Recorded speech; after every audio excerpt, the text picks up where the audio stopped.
துதிப்போம் எம் தேவனை புதிய இதயமுடனே. போற்றி துதிப்போம் எம் தேவனை புதிய இதயமுடனே. நேற்றும் இன்றும் என்றும் மாறா இயேசுவை நாம் என்றும் பாடி துதிப்போம். நேற்றும் என்றும் மாறா இயேசுவை நாம் என்றும் பாடி துதிப்போம். இயேசு என்னும் நாமமே என் ஆத்துமாவின் கீதமே என் நேசரேசுவை நான் என்றும் ஏற்றி மகிழ்ந்திடுவேன். என் நேசரேசுவை நான் என்றும் போற்றி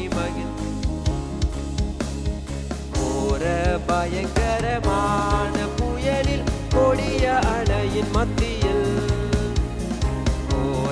பயங்கரமான புயலில் கொடிய அலையின் மத்தியில் ஜெயதொனியோடே பாதுகாத்த அன்பை என்றும் பாடுவேன். ஜெயதொனியோடே பாதுகாத்த அன்பை என்றும் பாடுவேன். இயேசு என்னும் நாமமே என் ஆத்துமாவின் கீதமே என் நேசரேசுவை நான் என்றும் என் நேசரேசு.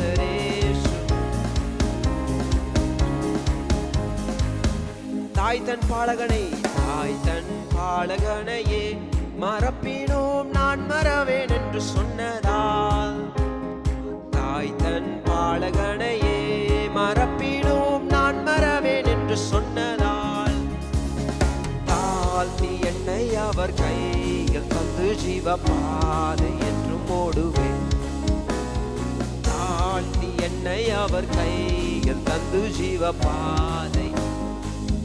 இயேசு என்னும் நாமமே என் ஆத்துமாவின் கீதமே என் நேசரேசுவை நான் என்றும்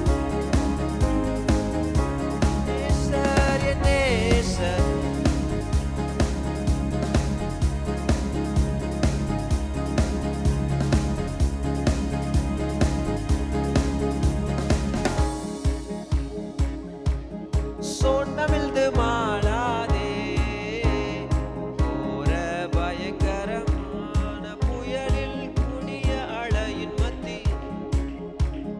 காக்கும் கரம் கொண்டு மார்பில் சேர்த்தனைத்த அன்பை என்றும் பாடுவேன்.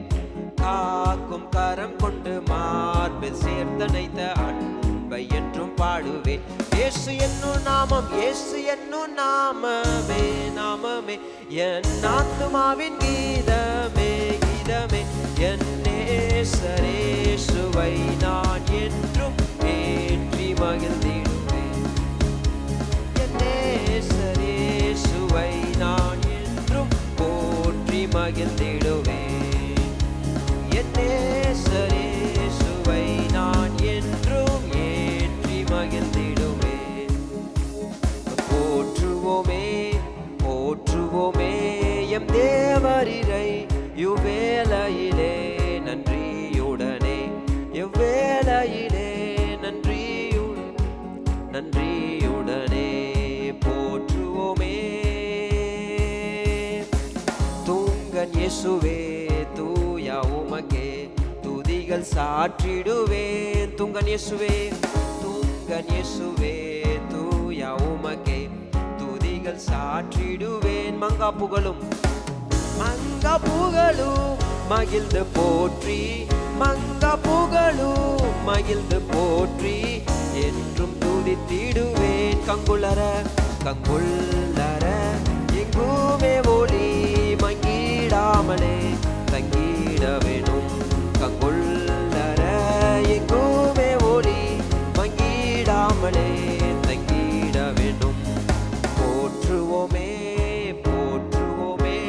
எம் தேவரிரை இவ்வேளையிலே நன்றியுடனே எம் தேவரிரை இவ்வேளையிலே நன்றியுடனே ஆழ்ந்த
எம் தேவரிரையும் வேளையிலே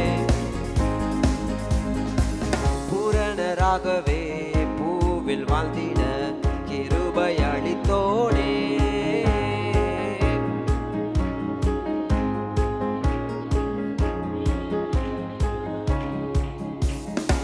புகழை விரும்பேன் மகிமை, புகழை விரும்பேன் மகிழ்வேன் தினமே, மகிமை செலுத்திடுவேன். கோனே தேனே கோதில்லாதோனே கணம் பாடியே துதித்திடுவேன். கோனே தேனே கோதில்லாதோனே கணம் பாடியே துதித்திடுவேன். போற்றுவோமே போற்றுவோமே என் தேவரிரையும் வேளையிலே நன்றியுடனே, எம் தேவரிரையும் வேளையிலே நன்றியுடனே, எம் தேவரிரையும் வேளையிலே நன்றியுடனே, எம் தேவரிரையும் வேளையிலே நன்றியுடனே. ஹல்லேலூயா. உளையான சேற்றில நாம் மூழ்கி கொண்டிருந்தோம், பாவத்தில் இருந்தோம். ஆனால் தேவன் நம்மை கை தூக்கி எடுத்து இன்றைக்கு கண்மலையில் மேல் ஆண்டவர் நம்மை நிறுத்தியிருக்கிறார். அல்லேலூயா. ஒரு விலையேற பெற்ற ஒரு வைர மோதிரம் ஒரு சாக்கடைக்குள்ள விழுந்துருச்சுன்னு வச்சுக்கோங்க.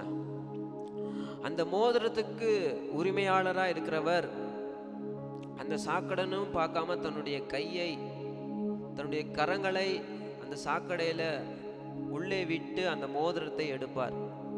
அதே போலதான் தேவன் நம்ம உளையான சேற்றில் பாவத்தில் இருந்தாலும் கூட நாம் தேவனுடைய சாயலில் சிருஷ்டிக்கப்பட்டிருக்கிறோம் என்பதை தேவன் அறிந்ததுனால அவர் பாவ சேற்றில் இருந்த நம்மை அவருடைய கரத்தை நீட்டி நம்மை தூக்கி எடுத்து இன்றைக்கு கண்மலையின் மேல் உட்கார பண்ணியிருக்கிறார். அல்லேலூயா அல்லேலூயா.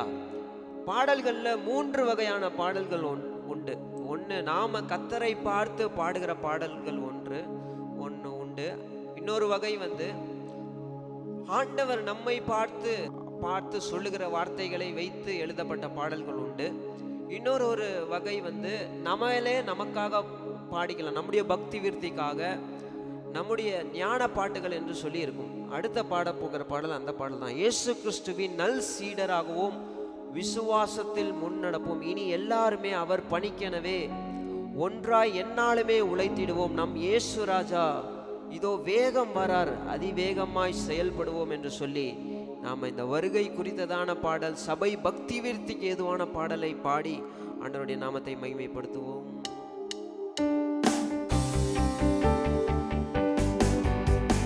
இயேசு கிறிஸ்துவின் நல் சீடராகுவோம், விசுவாசத்தில் முன்னடப்போம். இயேசு கிறிஸ்துவின் நல் சீடராகுவோம், விசுவாசத்தில் முன்னடப்போம். இனி எல்லாருமே அவர் பணிக்கெனவே ஒன்றாய் எந்நாளும் உழைத்திடுவோம். நம் இயேசு ராஜாவே இதோ வேகம் வாராரே, அதிவேகமாய் செயல்படுவோம். நம் இயேசு ராஜாவே இதோ வேகம் வாராரே, அதிவேகமாய்.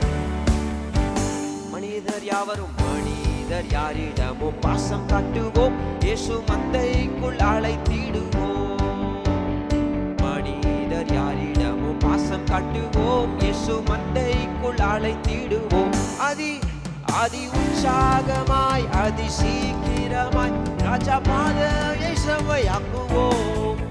நம் இயேசு ராஜாவே இதோ வேகம் வாராரே, அதிவேகமாய் செயல்படுவோம். நம் இயேசு ராஜாவே இதோ வேகம் வாராரே.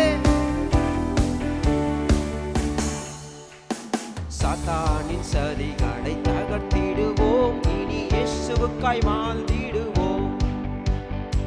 சாத்தானின் சதிகளை தகர்த்திடுவோம், இனி இயேசுவுக்காய் வாழ்ந்திடுவோம்.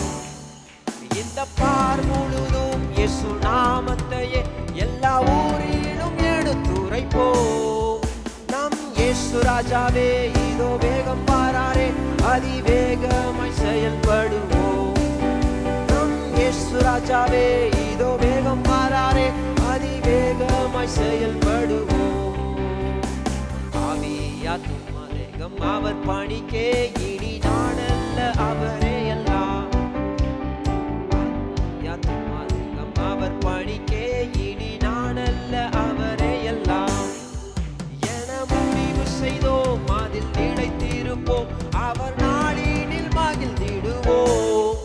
நம் இயேசு ராஜாவே இதோ வேகம் வாராரே, அதிவேகமாய் செயல்படுவோம். நம் இயேசு ராஜாவே இதோ வேகம் வாராரே, அதிவேகமாய் செயல்படுவோம். நம் இயேசு ராஜாவே இதோ வேகம் வாராரே, நம் இயேசு ராஜாவே இதோ வேகம் வாராரே, அதிவேகமாய் செயல்படுவோம். இயேசு கிறிஸ்துவின் சீடராகுவோம், விசுவாசத்தில் முன்னடப்போம். இயேசு கிறிஸ்துவின் சீடராகுவோம், விசுவாசத்தில் முன்னடப்போம். இனி எல்லாருமே அவர் பணிக்கெனவே ஒன்றாய் எந்நாளும் உழைத்திடுவோம். நம் இயேசு ராஜாவே இதோ வேகம் வாராரே, அதிவேகமாய் செயல்படுவோம். நம் இயேசு ராஜாவே இதோ வேகம் வாராரே, அதிவேகமாய் செயல்படுவோம். நம் இயேசு நம்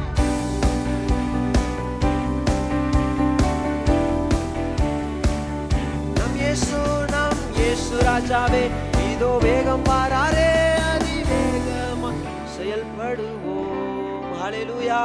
நம்முடைய ஆண்டவராகிய இயேசு கிறிஸ்து அதி சீக்கிரத்துல வரப்போகிறார். வேதத்துல எழுதப்பட்ட காரியங்கள் எல்லாம் நடந்து கொண்டிருக்கிறது. நிச்சயமாக ஒரு நாள் அவரை நாம் முகமுகமாய் தரிசிப்போம். இன்னொரு பாடலை நாம் பாடலாம்.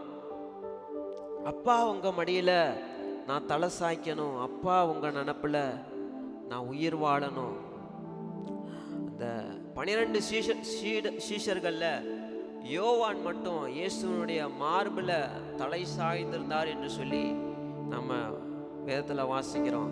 நம்ம மனசை புரிஞ்ச தெய்வம் நீங்க தான், என் மனசு நிறைஞ்ச செல்வம் நீங்க ஏசப்பா என்று சொல்லி நம்ம பாடப்போம். இந்த உலகத்துல ஒருவேளை மனிதர்கள் நம்மை புரிந்து கொள்ளாமல் இருக்கலாம், ஆனால் நம்முடைய விருப்பங்கள், நம்முடைய அங்கலாய்ப்புகள் எல்லாவற்றையும் புரிந்து வைத்திருக்கிற தெய்வம் நம்முடைய ஏசப்பா தான்.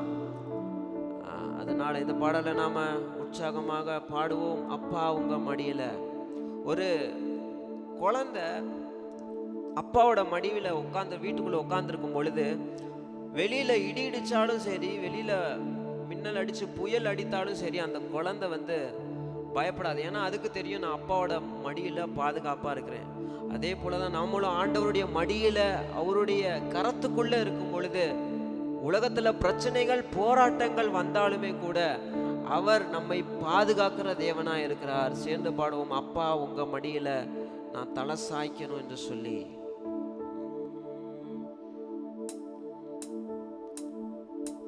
அப்பா உங்க மடியில நான் தலை சாய்க்கணும், அப்பா உங்க நினப்புல நான் உயிர் வாழணும். அப்பா உங்க மடியில நான் தலை சாய்க்கணும், அப்பா உங்க நினப்புல நான் உயிர் வாழணும். என் மனச புரிஞ்ச தெய்வம் நீங்கப்பா,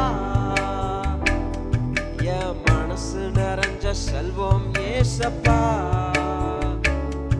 என் மனச புரிஞ்ச தெய்வம் நீங்கப்பா, என் மனச நிறைஞ்ச செல்வம் ஏசப்பா. அப்பா உங்க மடியில நான் தலை சாய்க்கணும், அப்பா உங்க நினப்புல நான் உயிர் வாழணும். அப்பா உங்க மடியில நான் தலை சாய்க்கணும், அப்பா உங்க நினப்புல நான் உயிர் வாழணும். என் உசுருக்குள்ள கலந்து நீங்க வாழ்வது ஏனோ, உங்க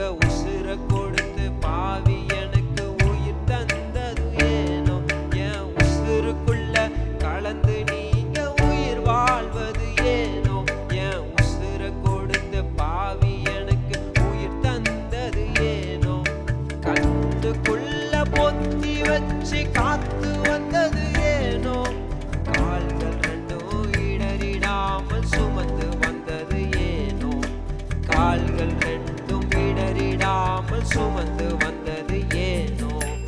அப்பா உங்க மடியில நான் தலை சாய்க்கணும். அப்பா உங்க நினப்புல நான் உயிர் வாழ. சொல்லுவோமா? அப்பா உங்க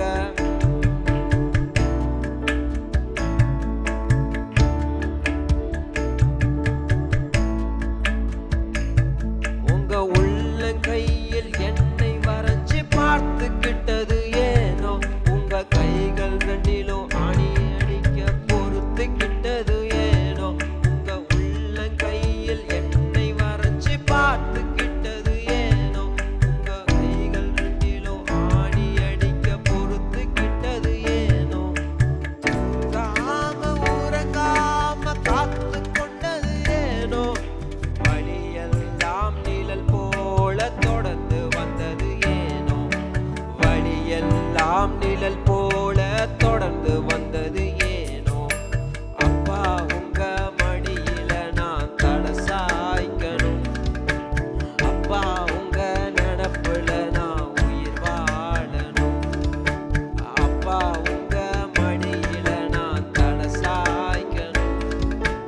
அப்பா உங்க நினப்புல நான் உயிர் வாழணும். என் மனச புரிஞ்ச தெய்வம் நீங்கப்பா. என் மனசு நிறைஞ்ச செல்வம் ஏசப்பா. என் மனச புரிஞ்ச தெய்வம் நீங்கப்பா. என் மனசு நிறைஞ்ச செல்வம் ஏசப்பா. அப்பா உங்க மடியில நான் தலை சாய்க்கணும். அப்பா உங்க மடியில நான் உயிர் வாழணும். அப்பா உங்க மடியில நான் தலை சாய்க்கணும். அப்பா உங்க நினப்புல நான் உயிர் வாழணும். ஹல்லேலூயா. பாடலை பாடும்போது நாம ரசிச்சு அந்த வரிகளை உணர்ந்து நாம பாடும் பொழுது அது உண்மையாலுமே நமக்குள்ள கிரியை செய்கிறதா இருக்கிறது. இன்னொரு பாடலை கூட நாம பாடலாம். இம்மானுவேலின் இரத்தத்தால் நிறைந்த ஊற்றுண்டே. இந்த உலகத்துல பாவத்தை கழுவுவதற்கு எந்த ஒரு காரியமே இல்லை. எப்படி ஒரு கரை படிந்த துணி அந்த கரையை போக்கணும்னா அதுக்கு நல்ல டிட்டர்ஜென்ட் தேவைப்படுதோ, சோப்பு தேவைப்படுதோ, நம்முடைய ஆத்துமாவில் ஏற்பட்ட பாவக்கரைகளை போக்குவதற்கு இந்த உலகத்துல எந்த காரியமே இல்லை. ஆண்டவராகிய இயேசு கிறிஸ்துவின் இரத்தம் மாத்திரமே நம்மை கழுவி சுத்திகரிக்கிறதா இருக்கிறது. இம்மானுவேலின் இரத்தத்தால் நிறைந்த ஊற்றுண்டே, எப்பாவ தீங்கும் அதனால் நிவர்த்தியாகுமே என்று சொல்லி உணர்ந்து இந்த பாடல் வரிகளை உணர்ந்து நாம் இந்த பாடல்களை பாடுவோம்.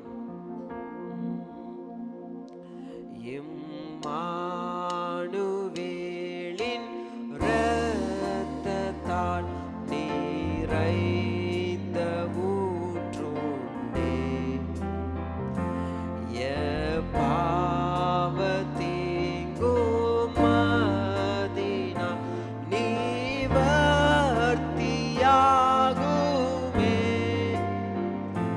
நிவர்த்தியாகுமே.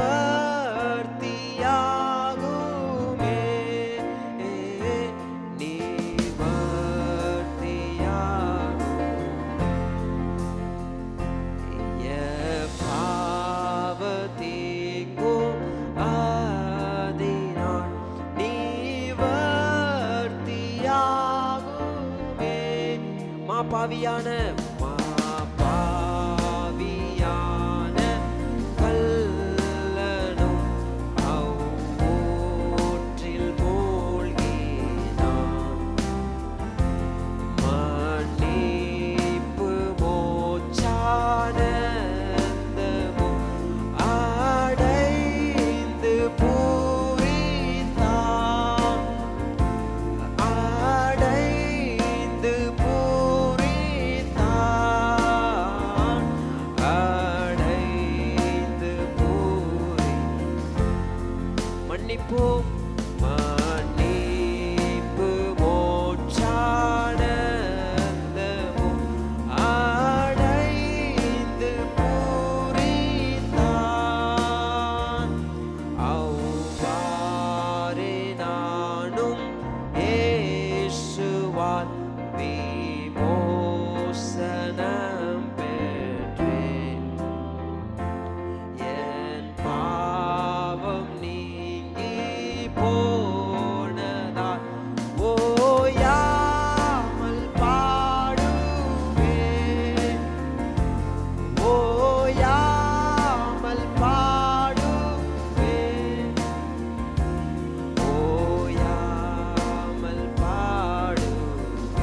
என் பாவம் நீங்கி என் பாவம் நீங்கி போனதால் ஓயாமல் பாடுவேன். காயத்தில் ஓடும்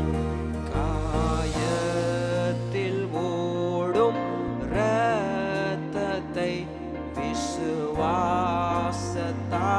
கண்டேன். ஓ பற்ற மீட்பர் நேசத்தை எங்கும் பிரஸ்தாபிப்பேன், எங்கும் பிரஸ்தாபிப்பேன், எங்கும்.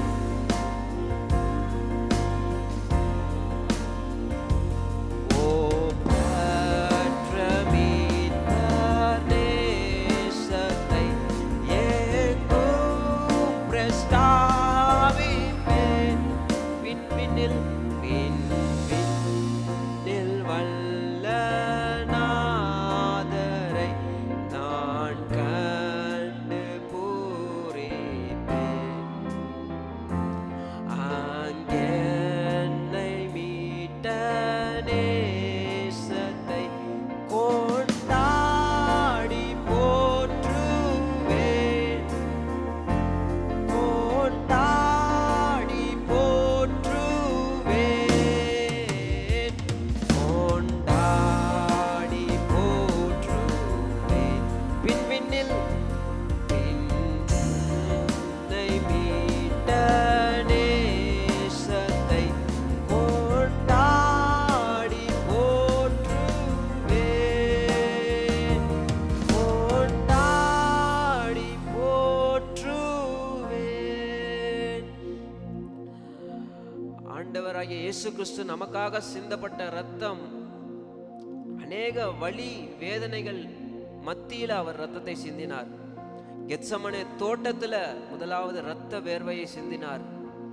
பிற்பாடு சிலுவை தொங்கும் போது அவருடைய கையிலிருந்து ரத்தம் வந்தது, சிலுவையில தொங்கும் போது அவருடைய கால்களிலிருந்து ரத்தம் வந்தது. ரோம போர் சேவகர்கள் இயேசுவினுடைய முதுகை வாரினால் அடிக்கும் போது அவருடைய முதுகிலிருந்து ரத்தம் வழிந்தது. அவருடைய தாடி முடியை பிடுங்கும் பொழுது அவருடைய முகத்திலிருந்து ரத்தம் வழிந்தது. பினா கிறிஸ்து என்கிற முள்கிற இடத்தை இயேசுவினுடைய தலையில வைக்கும் பொழுது அவருடைய புருவத்திலிருந்து ரத்தம் வழிந்தது. நமக்காக கடைசி சொட்டு ரத்தம் வரைக்கும் அவர் சிந்தினார். கடைசியில அந்த போர் சேவகர் இன்னும் உயிர் இருக்கிறான்னு பார்க்கறதுக்கு அந்த விழா எலும்புல குத்தும் பொழுது கடைசியில ரத்தமும் தண்ணீரும் வந்தது. கடைசி சொட்டு ரத்தம் வரைக்கும் இயேசு உங்களுக்காக எனக்காக சிந்தினார். நீங்களும் நானும் பெற வேண்டிய தண்டனையை இயேசு சிலுவையில பெற்றுக்கொண்டதுனால இன்றைக்கு நாம பிதாவை பார்த்து அப்பா பிதாவே என்று கூப்பிடப்படுகிற ஒரு புத்திர சுவிகாரத்தின் ஆவிய நீங்களும் நானும் பெற்றிருக்கிறோம். அல்லேலூயா. எழுந்து நின்று நாம் இந்த காயத்தில் ஓடும் இரத்தத்தை விசுவாசத்தில் கண்டேன் என்று சொல்லி நாம் பாடுவோம். இயேசுவினுடைய மரணத்தை இயேசு நமக்காக அவர் நமக்காகப்பட்ட காயத்தை இந்த காலை நேரத்தில் நாம் நினைவு கூறுவோம். காயத்தில் ஓடும் இரத்தத்தை விசுவாசத்தால நான் கண்டேன், ஒப்பற்ற மீட்பர் நேசத்தை நான் எங்கும் பிரஸ்தாபிப்பேன் என்று சொல்லி நாம் பாடுவோம்.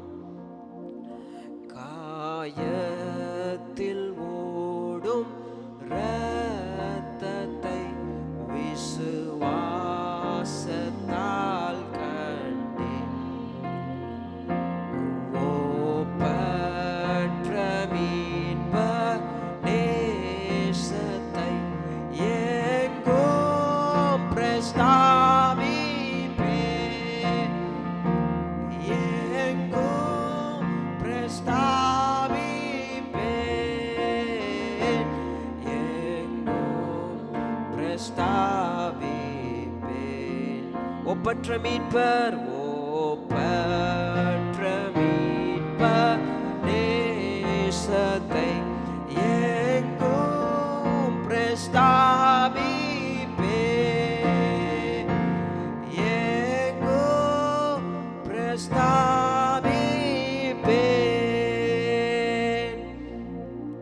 கண்களை மூடி நாம் கர்த்தரை நோக்கி பார்க்கலாம்.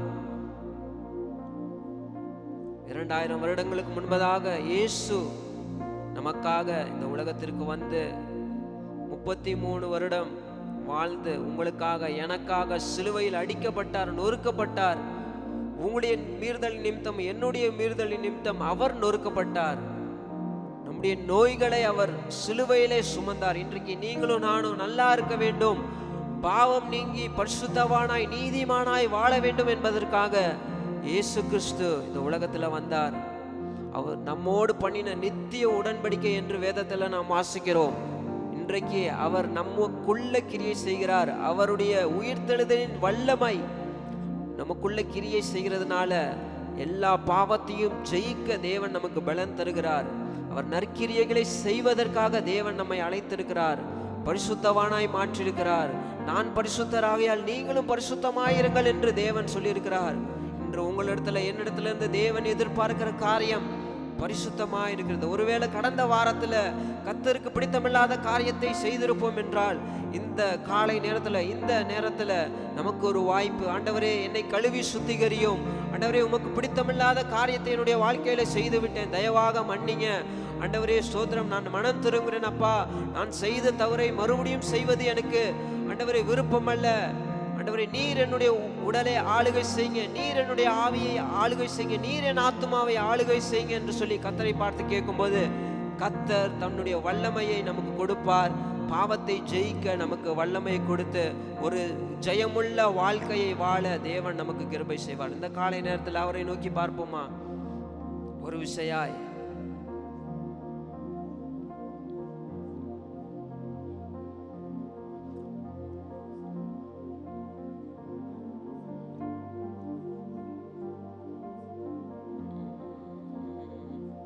ஒருவேளை அவரை விட்டு நம்ம தூரம் போயிருக்கலாம், வேதத்தை மறந்திருக்கலாம், அவரோடு ஜெபிக்காமல் இருந்திருக்கலாம், அவருக்கு கொடுக்கிற நேரத்தை கொடுக்காமல் இருந்திருக்கலாம், அவருக்கு முக்கியத்துவம் கொடுக்காமல் இருந்திருக்கலாம். இந்த எல்லாவற்றுக்காகவும் நாம கர்த்தரிடத்துல நாம் அறிக்கை செய்வோம். தன் பாவத்தை மறைக்கிறவன் வாழ்வடைய மாட்டான், அவைகளை அறிக்கை செய்து விட்டு விடுகிறவனோ இரக்கம் பெறுவான் என்று வாசிக்கிறோம். இயேசுவினுடைய ரத்தம் சகல பாவத்தையும் நீக்கி நம்மை சுத்திகரிக்கும் என்று வாசிக்கிறோம். அவருடைய ரத்தம் ஒன்றே நமக்கு போதுமானதா இருக்கிறது.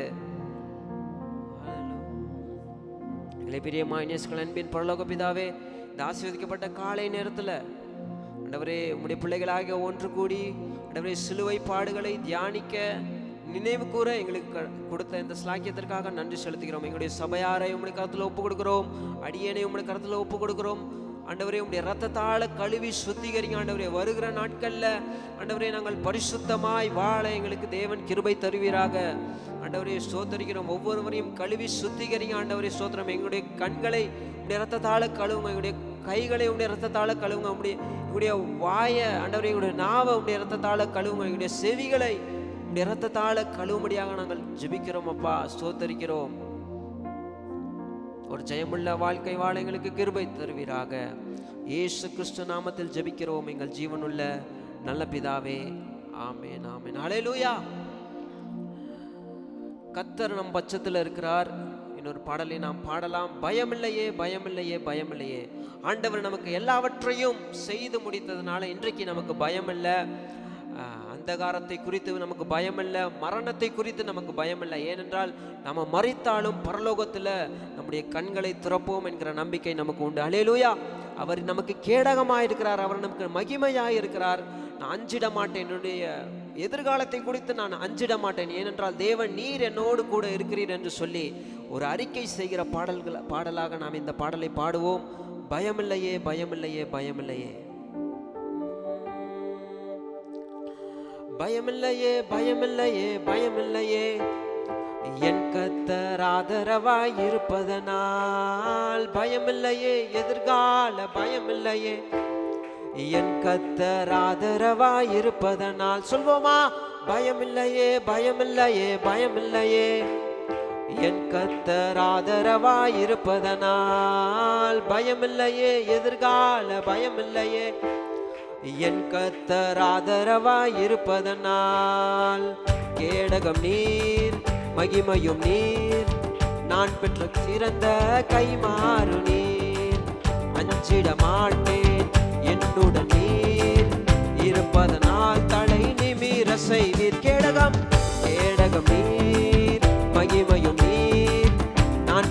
சிறந்த கைமாறு நீர். அஞ்சிட மாட்டேன் என்னுடன் நீர் இருப்பதனால் தலை நிமிர செய்வீரோ.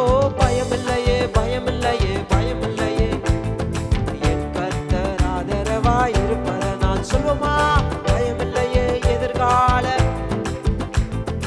என் கர்த்தர் ஆதரவாய் இருப்பதனால். பயமில்லையே பயமில்லையே பயமில்லையே என் கர்த்தர் ஆதரவாய் இருப்பதனால். பயமில்லை எதிர்கால பயமில்லையே. என் வீரமுமானீர் என் வெற்றிமுமானீர் என் ஜீவனின் பலனானவரே. சொல்லுமா, என் வீரமுமானீர்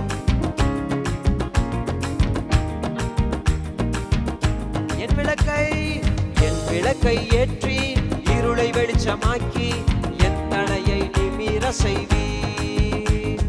என் விளக்கை ஏற்றி இருளை வெளிச்சமாக்கி. பயமில்லையே பயமில்லையே பயமில்லையே பயமில்லையே என் கர்த்தர் ஆதரவாய் இருப்பதனால். பயமில்லையே எதிர்கால பயமில்லையே என் கர்த்தர் ஆதரவாய் இருப்பதனால். பயமில்லையே.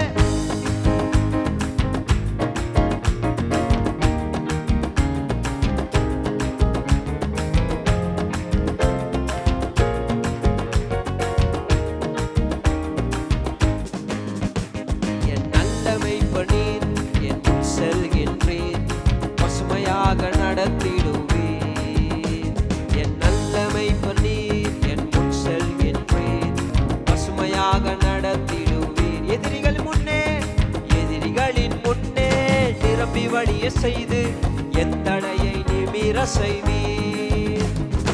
எதிரிகளின் முன்னே நிரம்பி வழிய செய்து என் தடையை நிமிர செய்வீர். பயமில்லையே பயமில்லையே பயமில்லையே பயமில்லையே என் கர்த்தர் ஆதரவாய் இருப்பதனால். பயமில்லையே எதிர்கால பயமில்லையே என் கர்த்தர் ஆதரவாய் இருப்பதனால். பயமில்லையே பயமில்லையே.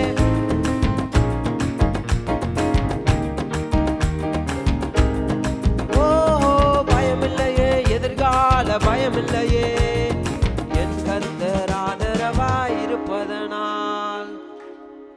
அவர் நமக்கு ஒரு நல்ல மெய்ப்பராய் இருக்கிறார், பெரிய மெய்ப்பராய் இருக்கிறார். அவர் நம்மை பசுமையான இடத்துல நடத்துகிற தேவன். எதிரிகளுக்கு முன்பதாக நமக்கு ஒரு பந்தியை ஆயத்தப்படுத்தி நம்முடைய தலையை எண்ணெயால் அபிஷேகம் செய்கிற தேவன். இந்த சரணத்தை நாம் உணர்ந்து பாடுவோம். என்னுடைய நல்ல மெய்ப்பர் நீர், எனக்கு முன்னாக செல்கிறீர். இந்த ஆடுகள்லாம் பார்த்தீங்கன்னா இருட்டுக்குள்ள போனாலும் அது சிங்கத்துக்கெல்லாம் பயப்படாது. ஏன்னா முன்னாடி வந்து மெய்ப்பர் சென்று கொண்டிருப்பார். மெய்ப்பருடைய கோளுடைய சத்தத்தையும் அந்த தடியோடைய சத்தத்தையும் கேட்கிற ஆடுகள் பயப்படாது. அதே போலதான் தேவன், அவருடைய கோலும் அவருடைய தடியும் நம்மை தேற்றுகிறதா இருக்கிறது. என் நல்ல மெய்ப்பர் நீர், என் முன்னே செல்கின்றீர், பசுமையாக நடத்திடுவீர். எதிரிகளுக்கு முன்பதாக தலை குனிந்த இடத்திலெல்லாம் நிச்சயமாக என்னுடைய தலையை நிமிர செய்வீர் என்று சொல்லி இந்த சரணத்தை நாம் பாடுவோம். என் நல்ல மெய்ப்பர் நீர், நீர் முன் செல்கின்றீர், பசுமையாக நடத்திடுவீர். என் நல்ல மெய்ப்பர் நீர், என் முன் செல்கின்றீர், பசுமையாக நடத்திடுவீர். எதிரிகளின் முன்னே நிரம்பி வழிய செய்து என் தலையை நிமிர செய்வீர்.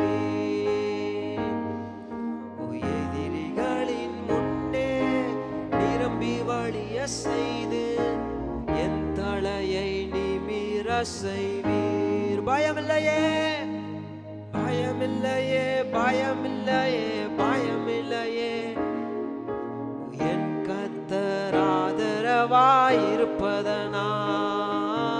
பயமில்லையே எதிர்கால பயமில்லையே என் கர்த்தர் ஆதரவாயிருப்பதனால். பயமில்லையே பயமில்லையே பயமில்லையே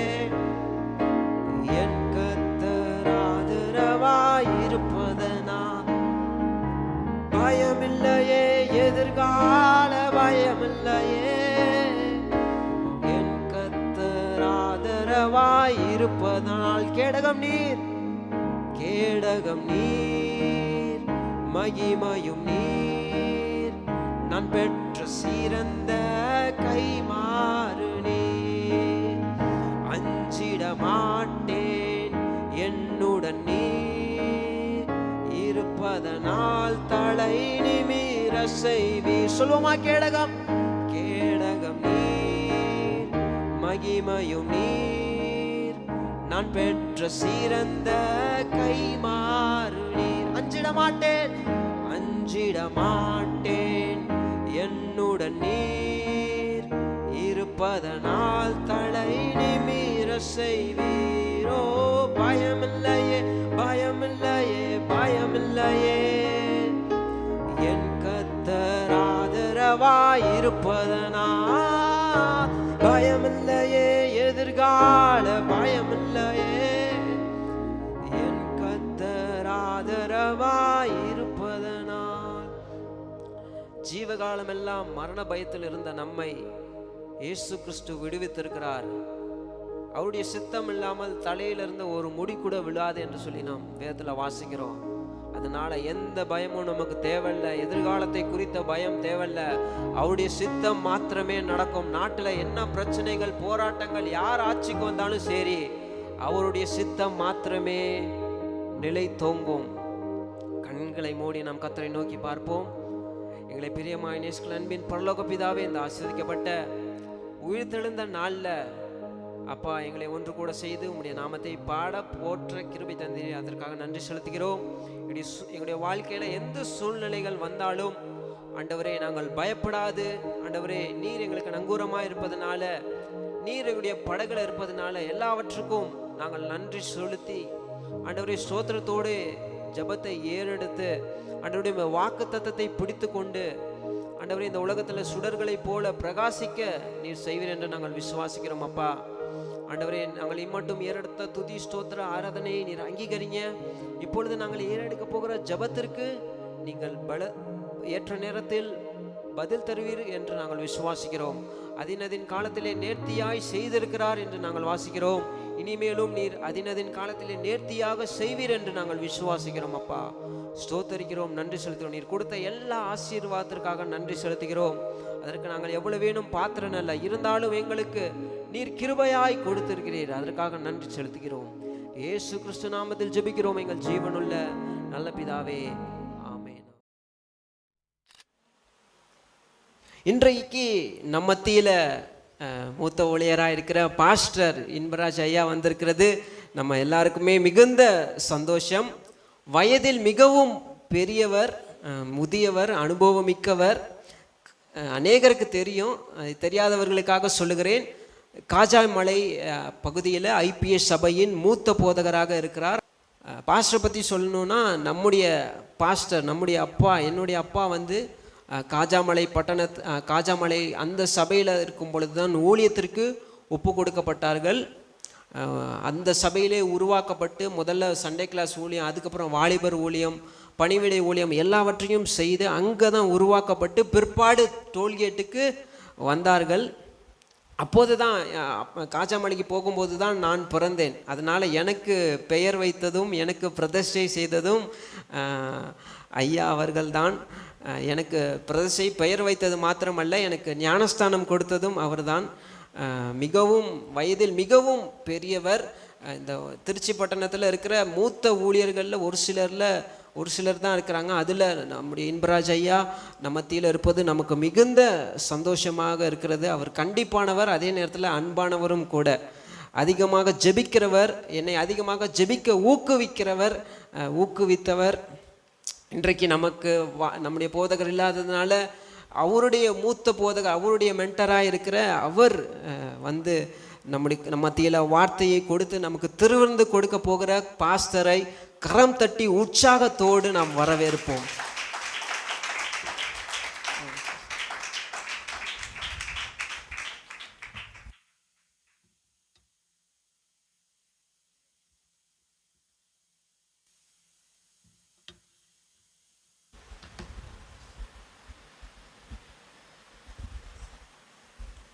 கூடி வந்துகிற அனைவருக்கும் ஆண்டவராகிய இயேசு நாமத்தில் என் வாழ்த்துதல் தெரிவிக்கிறேன். நான் வெளியில் எங்கேயும் போகிறதில்ல. எனக்கு வயசு 85. 5ஆம் தேதி என்னுடைய பிறந்த நாள். 85 வயசில் திருச்சி பட்டணத்தில் மூத்த ஊழியக்காரன் நான் தான். பாஸ்டர் இப்படி விழுந்துட்டார்னு கேள்விப்பட்டேன். அவரை பார்க்கணும்னு ஆசை. ஆனால் ஞாயிற்றுக்கிழமை போனால் சர்ச்சும் அட்டன் பண்ணிட்டு அவரையும் பார்க்கலாமேன்னு சொல்லி வரும்போதே அவரை பார்த்துட்டு வந்தேன். என்னை கூப்பிட்டு வந்தது அவர் ஒரு காலேஜ் ப்ரொஃபஸர். அவர் எல்லா வேலையும் செய்வார், எதுவாக இருந்தாலும் செய்வார். ஒரு இந்து குடும்பத்திலேருந்து வந்தவர், ஒரு தாழ்மையான மகன். இப்போ நாங்கள் சரியான நேரத்தில் போயிட்டா அங்கே ஜனங்களை கொஞ்சம் அழைச்சிட்டு போக காரு டிரைவர் ஆகிறார்.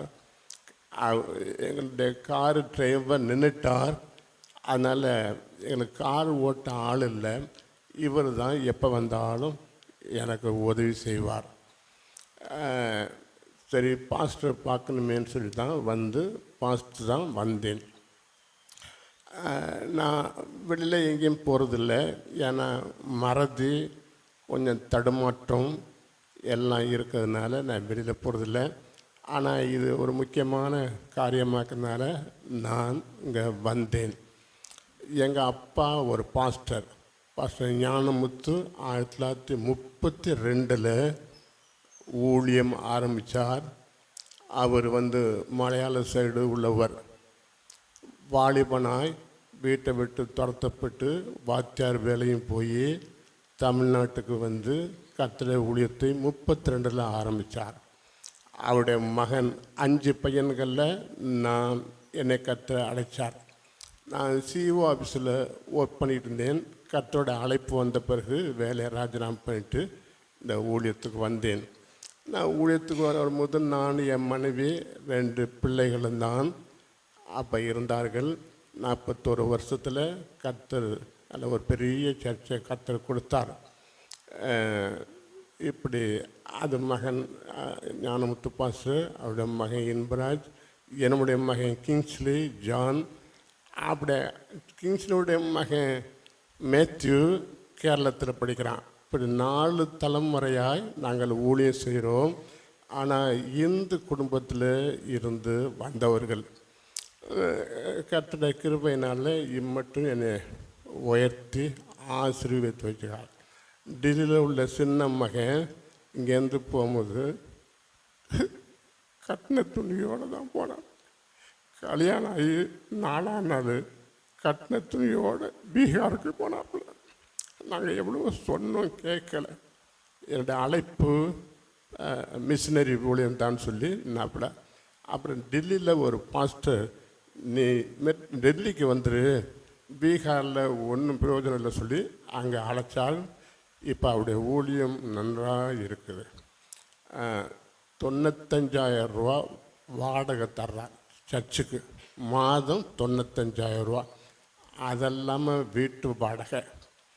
இப்படி நல்ல பெரிய பெரிய உத்தியோகஸ்தரை அவர் கொடுத்துக்கிறார்.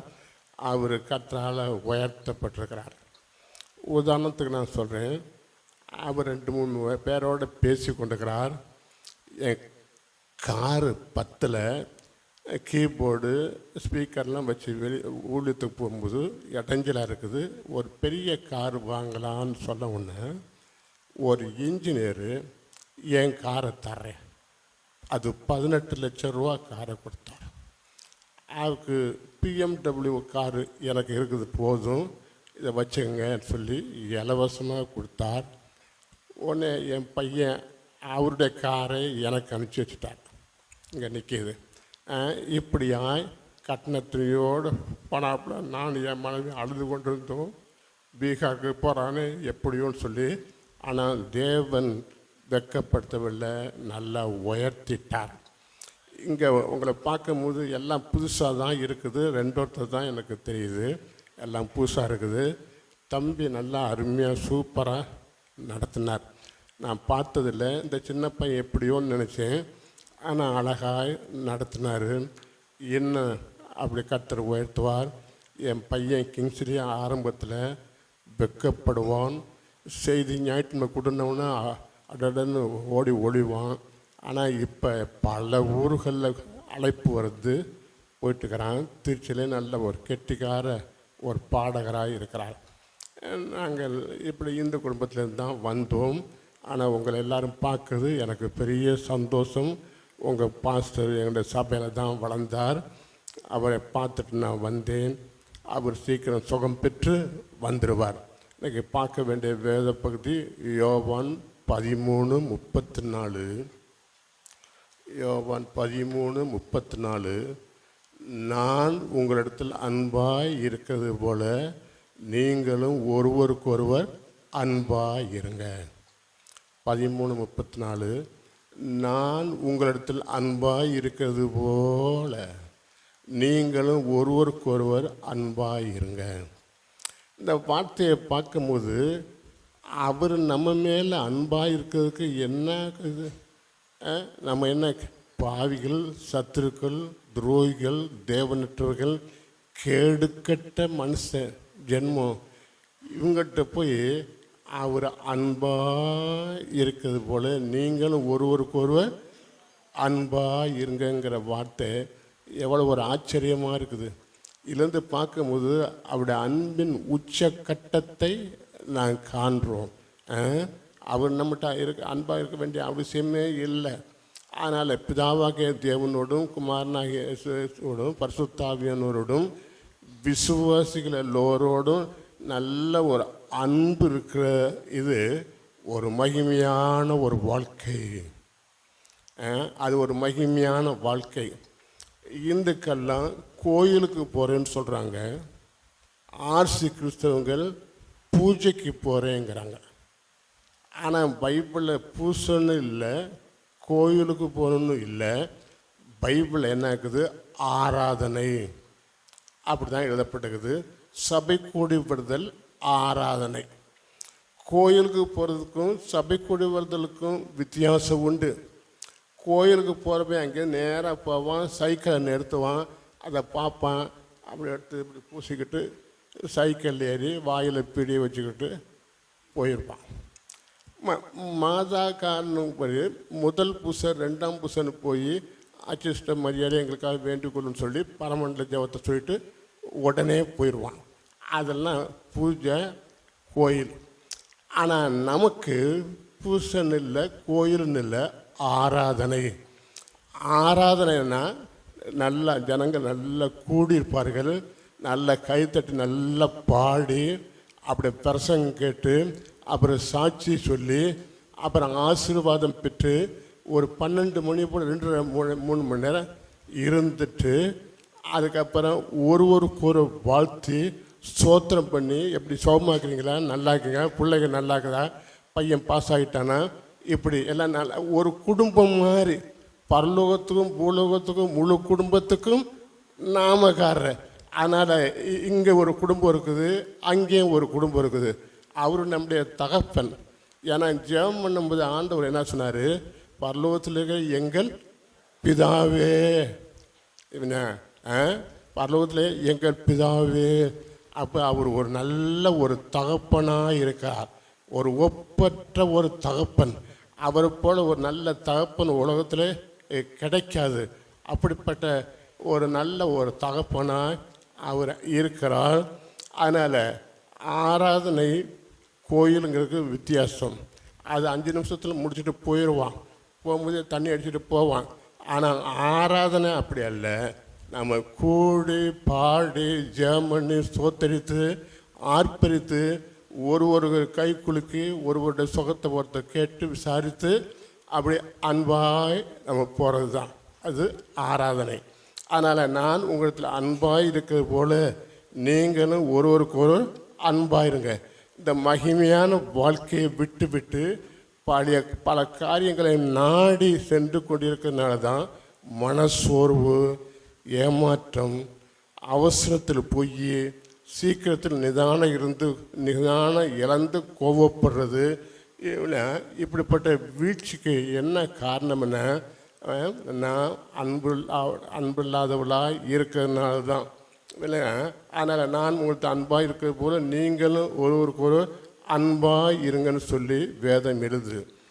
அனனியா சப்ரால் விழுந்து செத்ததுக்கு என்ன காரணம்?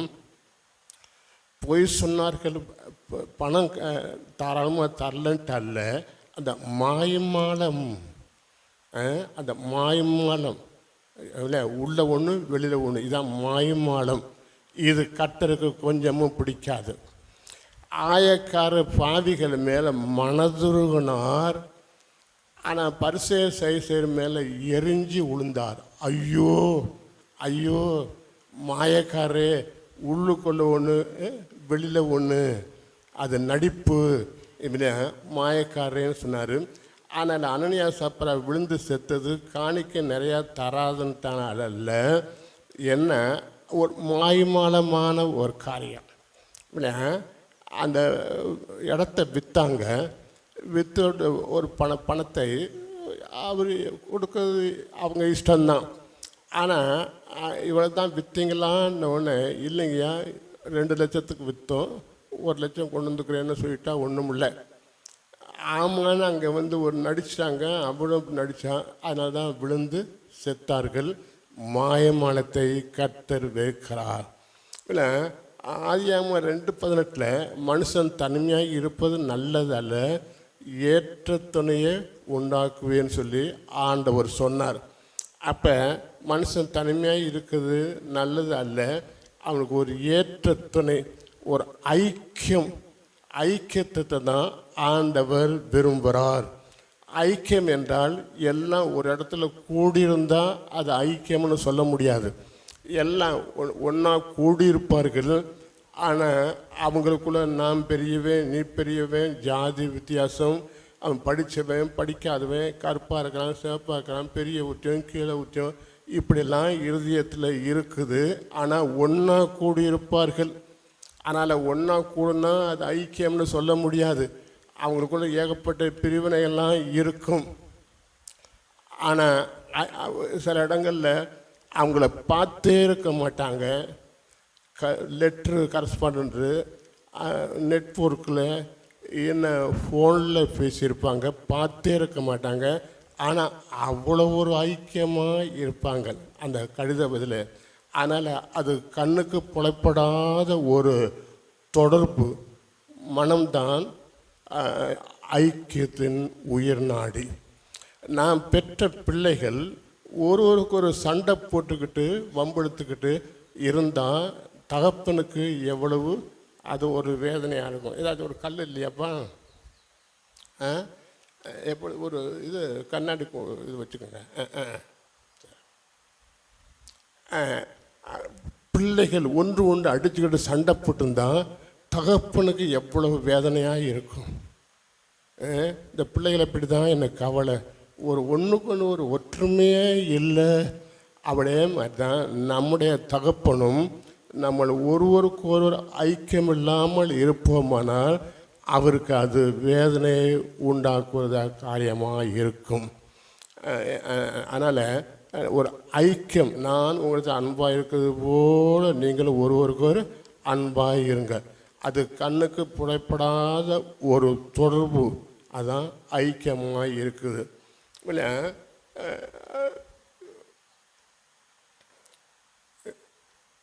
133 சங்கீதம் 1 சகோதரர்கள் ஒருமித்து வாசம் பண்ணுவது எவ்வளவு ஏற்றது இன்பமாக இருக்குது. சகோதரர்கள் ஒருமித்து வாசம் பண்ணுவது எவ்வளவு ஏற்றதும் இன்பமாக இருக்குது. அப்போ சகோதரர்கள் பரிசுத்தவான்கள் ஒன்றாக இருக்குது, அது ஒரு நல்ல ஒரு காரியமாக இருக்குது. நம்முடைய மனதில் ஏதாச்சும் ஒரு கசப்பு வருத்தங்கள் இருக்குமானால் அங்கே எல்லாம் வெளியிலே வந்துடுது. பல நாளாக பூட்டி போட்ட அந்த கசப்பு வைராக்கியங்கள்லாம் வெளியில் வந்து ஒரு குளிர்ந்த காற்று உள்ளே போய் அவருடைய வாழ்க்கையை கொஞ்சம் மாற்றி கொடுக்குது. இது எங்கே சபை கூடி வரும்போது தான் அந்த அந்த கசப்புகள்லாம் மாறுது. ஏன்னா தேவனுடைய வார்த்தையை கேட்கும் பொழுது, அந்த வார்த்தையை கேட்கும்போது நம்முடைய இதயத்தில் உள்ள ஒரு மாற்றம், ஒரு பெரிய மாற்றத்தை கர்த்தர் கொடுக்கிறார். அவனை அமெரிக்க ஜனாதிபதி ஐசன்ஹோவர், ரஷ்ய ஜனாதிபதி குர்சேவ், ரெண்டு பேரும் ஒரு தீவில் கூடி பேசிக்கொள்கிறாங்க. குர்சேவ் நாஸ்திக, அமெரிக்க ஜனாதிபதி ஐசன்ஹோவர் பக்தி உள்ள கிறிஸ்தவர். அவங்க அரசியல் சம்பந்தமாக பேசி முடித்த பிறகு மறுநாள் ஞாயிற்றுக்கிழமை ஐசன்ஹோவர் புறப்படுறார், ட்ரெஸ் பண்ணுறார் சர்ச்சுக்கு போக. அப்போ நாசிகனாகிய குருசேவை நீங்களும் வாங்கன்னு சொல்லி ஆலயத்துக்கு வருந்தி கூப்பிட்றார். ஆனால் அவர் வரவில்லை. ஆனால் பாருங்கள், நம்மளோட வீட்டில் யாராச்சும் விருந்தாளி சொந்தக்காரர்கள் வந்துட்டால் நாம் அப்படியே அங்கே இருந்துக்கிறோம். என்ன ஏன் வரலன்னா, சொந்தக்காரங்களாம் வந்தாங்க, அன்றைக்கி கல்லணை முக்கம்பலம் போனோம், அன்றைக்கி மீனை வாங்கிட்டு வந்துட்டார், இப்படின்னு சொல்லி சாக்கு போக்கெல்லாம் நம்ம சொல்லுறோம். ஆனால் அந்த நாஸ்திகனை அந்த அமெரிக்க ஜனாதிபதி ஆலயத்துக்கு கண்டிப்பாக வாங்கன்னு கெஞ்சுறார். அப்போ நாம் நம்முடைய வீட்டில் சொந்தக்காரங்க வந்தால் தாராளமாக நம்ம கூட்டிகிட்டு வரணும். ஆனால் பிதாவாகிய தேவனும் குமாரன இயேசு கிறிஸ்துவும் ஒருவருக்கு ஒரு மகிமையான ஐக்கியத்தை இவ்வளோ நூற்றாண்டு கோடிக்கணக்கான வருஷமாய் 3 பேருக்குள்ளே ஏதாச்சும் போட்டி பொறாமல் இருந்துச்சா? பிதா, குமாரன், பரிசுத்தாவியானவர் 3 பேருக்குள்ள எந்த ஏற்றத்தாழ்வோ வருத்தமோ கசப்போ இல்லை. நான் இன்னைக்கு பரிசுத்தாவியானவரை பற்றி நான் பேசுகிறேன்னா அவங்க 2 பேரும் கோச்சுக்குவாங்களா? என்னை விட்டுட்டு இவர் மட்டுங்கான்னு யாருக்காச்சும் ஒரு கடிதம் எழுதும்போது இயேசு நாமத்தினாலே உங்களை வாழ்த்துறேன்னுக்கும் போது அப்போ மற்ற 2 பேர் என்ன செய்வாங்க? ஏன்னா நம்மளை விட்டானே, என்ன நம்மளாம் அப்படித்தானே பேசிக்குவோம். ஆனால் இல்லை, எவ்வளோ கோடி வருஷமாக பிதா, குமாரன், பரிசுத்தாவியானவர் அவங்கள ஒரு நல்ல ஒரு ஐக்கியமாக இருக்கிறத நான் பார்க்குறோம். அதை தான் நம்மகிட்ட ஆண்டவர் எதிர்பார்க்கிறார். பிதாவானவரை பற்றி சபையில் உயர்த்தி பேசும்போது அவர் குமாரனும் அவர் கோச்சிக்கிறது இல்லை. இந்த மனைவிமார்கள் சில வருஷம்தான் உலகத்தில் இருக்கிறாங்க, ஆனால் புருஷன்கிட்ட கொஞ்சம் ஐக்கியமாக இருக்கிறத அவ்வளவு விரும்ப மாட்டேங்கிறாங்க. அவங்கள இருக்கிற அடிக்கடி டக்கு டக்குன்னு சண்டை வந்துடுது. விசுவாசிகள் சபையில் போதகருக்கு கீழ்ப்பணிஞ்சு இருக்கிறத அவளை விரும்புறதில்லை. தகப்பன்மார்களுக்கு பிள்ளைகளும் கீழ்ப்பணிஞ்சு இருக்கிறது விரும்பலை. யுகாயுகமாக இந்த திருத்துவ மாணவர்கள் பிதா, குமாரன், பரிசுத்தாவியானவர் எவ்வளவு ஒரு ஐக்கியமாக இருக்கிறார்கள். ஆதாமை உண்டாக்கும் போது நம்முடைய சாயலின் பிரகாரம், நம்முடைய ரூபத்தின் பிரகாரம் மனுஷனை உண்டாக்குவோம். பார்த்தீங்களா, அவருக்குள்ள என்ன ஒரு ஐக்கியமாக அந்த காரியத்தை செய்தார்கள். அதனால் ஒரு ஐக்கியம் நல்லதுன்னு சொல்லிங்கிறோம். காலம் அப்படி சொல்லும்போது கடந்த காலம், நிகழ்காலம், வருங்காலம், இந்த 3ம் பின்னி பிணைந்து இருந்தால் தான் அது காலம். அதே மாதிரி திருத்துவம் பிதாவாகிய தேவன், குமாரனா தேவன், பரிசுத்தாவியானவர் 3 பேரும் பின்னி பிணைஞ்சு ஐக்கியமாக இருக்கிறது தான் என்ன திருத்துவம். நான் உங்கள்கிட்ட அன்பாக இருக்கிறது போலன்னு சொல்லி அங்கே சொன்னதை பார்த்தோம். ஒரு பட்டணத்தில் ஒரு பேராசிரியர் இருக்கிறார். அந்த காலேஜில் வேலை செய்கிற பையன் ஒரு பியூன் காலையில் வந்தான், பதஷ்டமாக வந்தான். என்னன்னு கேட்டார். இவர் ஒரு விசுவாசி ப்ரொஃபஸர். ஒரு 100 ரூபா கொடுங்க, வீட்டில் அரிசி இல்லை, ரொம்ப கஷ்டம்னு சொல்லி ஒரு படப்படத்து வந்தான். இவர்கிட்ட அடிக்கடி வாங்கிக்கிறான். ஆனால் இவர் காலையில் இந்தான்னு சொல்லி 100 ரூபா கொடுத்து ஒரு மாதிரி வெடுக்குன்னு அனுப்பிச்சி வச்சுட்டார். அப்புறம் காலேஜுக்கு 10 மணிக்கு இவர் போகிறார். பிள்ளைகள்லாம் லீவு அப்படின்னு எல்லாம் வர்றாங்க. என்னன்னா, நம்ம காலேஜ் பியூனு ரயிலில் அடிபட்டு தற்கொலை பண்ணி இறந்துட்டார். அப்போ அவன் வீட்டில் ஏதோ ஒரு பிரச்சனை தான் வந்து இங்கே வந்து பதஷ்டமாக வந்து கேட்டான். அப்போ இந்த காலேஜ் ப்ரொஃபஸர் வேதனைப்பட்டாரான். அந்த பையன் வந்தானே, அவனை உட்கார வச்சு ஒரு 100 ரூபா கொடுத்து கிறிஸ்துவின் அன்பை பற்றி கொஞ்சம் சொல்லி ஒரு காப்பி கொடுத்து அனுப்பாமல் போயிட்டேனே, நானும் ஒரு படப்படன்னு கொஞ்சம் கோவப்பட்டேன், இவன் இதே பழப்பாக போச்சேன்னு. இவன் என்ன காரணம் தெரியல, குடும்பத்தில் பிரச்சனை பற்றாக்குறையினால் ட்ரெயினில் விழுந்து இறந்துட்டானேன்னு சொல்லி அன்றைக்கி முழுவதும் இவருக்கு மனசு வேதனையாக இருந்துச்சான். நான் அவனுக்கு கிறிஸ்துவின் அன்பை பற்றி கொஞ்சம் சொல்லி விலைக்கு கொஞ்சம் அனுப்பிச்சிருக்கலாமே, இப்படி தவறு பண்ணிட்டேன்னு சொல்லி அங்கே இங்கெல்லாம். ஏன்னா ஆதாமே ஏவாளையும் ஆண்டவர் உண்டாக்கின சமயத்தில் 2 பேரும் நல்லா இணைஞ்சு இருந்தார்கள், நிர்வாணமாக இருந்தார்கள். அதில் கூச்சப்படவில்லை, வெக்கப்படவில்லை, நல்ல ஐக்கியமாக இருந்தார்கள். ஆனால் எப்போ சாத்தான் காதில் ஓதுனானோ அப்போ நிர்வாணத்தை பார்த்துட்டு இவங்கிட்ட ஓடுறான், இவங்ககிட்ட நிர்வாணத்தை பார்த்து இந்த அம்மாங்கிட்ட ஓடுது, இலையை தச்சு மூடுது. நேற்று வரல நல்லா இருந்தாங்களே, எப்போ பிசாசுக்கு காது கொடுத்துச்சோ அந்த அம்மா வந்துச்சு வெக்கமும் இவன் அந்த அம்மாவை குறை சொல்கிறான், அவங்க குறை சொல்கிறான். ஆண்டவர் வந்து ஆதாமேங்கிறாரு, ஓடுறான், ஒளியிறான். நேற்று வரல ஒடியாந்தவன் ஒரு தகப்பன் வீட்டுக்கு வந்தாருன்னா ஆஃபீஸ் விட்டு ஒடியாந்த பிள்ளைகள் இங்குது. ஆனால் மனைவிட்ட கேட்குறான், எங்கே இந்த பையன்னு? அது தெரியுமா, அது பெரிய காரியங்கிறாங்க அந்த அம்மா. என்ன, அதை உடச்சி விட்டான் ஒரு இதை, ஆல்ரெடி இது என்னதான் பண்ணிட்டான், அதான் ஓடி ஒளிகிறான். அப்புறம் ஒன்று தகப்பன் அவனை கெஞ்சி கூப்பிட்றாரு. இதே மாதிரி ஆதான் ஓடி ஒளிகிறான், இவளும் ஓடி ஒளிகிறான். இப்போ இலைய வச்சு மூடுறாங்க, இவளை குறை சொல்கிறான், அவனை குறை சொல்கிறான்.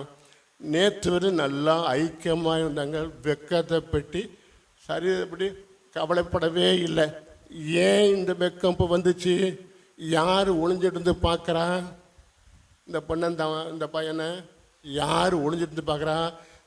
ஆடு மாடு மிருகங்கள் வந்து பார்க்குதுன்னு சொல்கிறதுக்கும் நம்பிக்கை இல்லை. அப்படின்னா அது பார்க்க வேண்டிய அவசியமே இல்லை.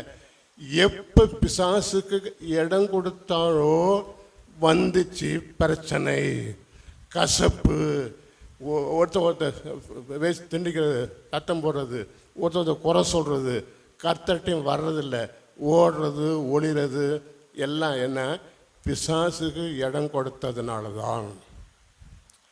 பிசாசு வந்து பேசும் பொழுது சாத்தானே வாயை மூடு, எனக்கு மேலே ஒருத்தர் வீட்டுக்காரர் இருக்கிறாரு, நான் தொட மாட்டேன்னு சொல்லியிருந்தா எவ்வளோ நல்லா இருக்கும். ஆனால் புருஷன் பக்கத்தில் இருக்கிறான், அவனை சட்டையே பண்ணல, பறிச்சா சாப்பிட்றான், அவன்கிட்டையும் கொடுக்குறான், வாங்கிட்டிங்கிறான். ஆண்டவர் வந்தார், ஆதாமேனாரு, நீ கொடுத்த மனைவி தான், பாடுபடியெல்லாம் எங்கே போடுறான், நீ கட்டி வச்ச பொம்பளை தான் பாடுபடியெல்லாம் அவர் மேலே போடுறான். இவன் உடனே முழங்கால் போட்டு அழுது ஆண்டவரே மன்னித்து போடும், மன்னிச்சிருப்பார். யாரையும் ஒரு புறம்பே தள்ளுவதில்லை. 7-70 தடவை மன்னிக்கிறவர். இப்படி அறியாமல் செஞ்சுட்டேன்னு மன்னிச்சுதான் கதை முடிஞ்சிருக்கும், சரித்திரம் வேற ஒரு மாதிரி போயிருக்கும். நீ கொடுத்த மனைவி தான் என்னாச்சு, அவன் பாம்பு மேலே போட்டான், நிர்வாணத்தோடு தோட்டத்தை விட்டு வெளியே ஓடுறாங்க. சோலைவனம் பாலைவனமாய் மாறிவிட்டது, முள்ளும் குறுக்கும் முளைத்தது, சாபத்து இருந்து என்ன தெரியுது, ஒரு ஐக்கியம் இல்லாதனால இவ்வளவு ஒரு சீரழிவு இவ்வளோ காலமாய் நடக்குது. இந்த இதனால் ஒரு ஐக்கியம் இல்லாதனாலும் கீழ்ப்படியாதனாலும் இருக்குது. அதில் எப்பொழுதும் தேவனுக்கு கீழ்ப்படிஞ்சிருக்க வேணும். இங்கே கூட குடும்பத்தில் புருஷர்களே உங்கள் மனைவியில் அன்பு கூறுங்க, கிறிஸ்து சபையில் அன்பு கூர்ந்து போல. அவர் மணவாளன், நம்ம மணவாட்டி. கிறிஸ்து நம்ம அறிவு கட்ட நாயன்னு நம்ம எப்பயாச்சும் சொன்னாரா? அறிவு கட்ட நாயன்னு சொன்னாரா? இல்லை. நம்ம கல்யாணம் பண்ணும்போது கண்ணே மணியே மல்கோ மாம்பழமே பன்ருட்டி பலாப்பழமேன்னு சொல்கிறான்.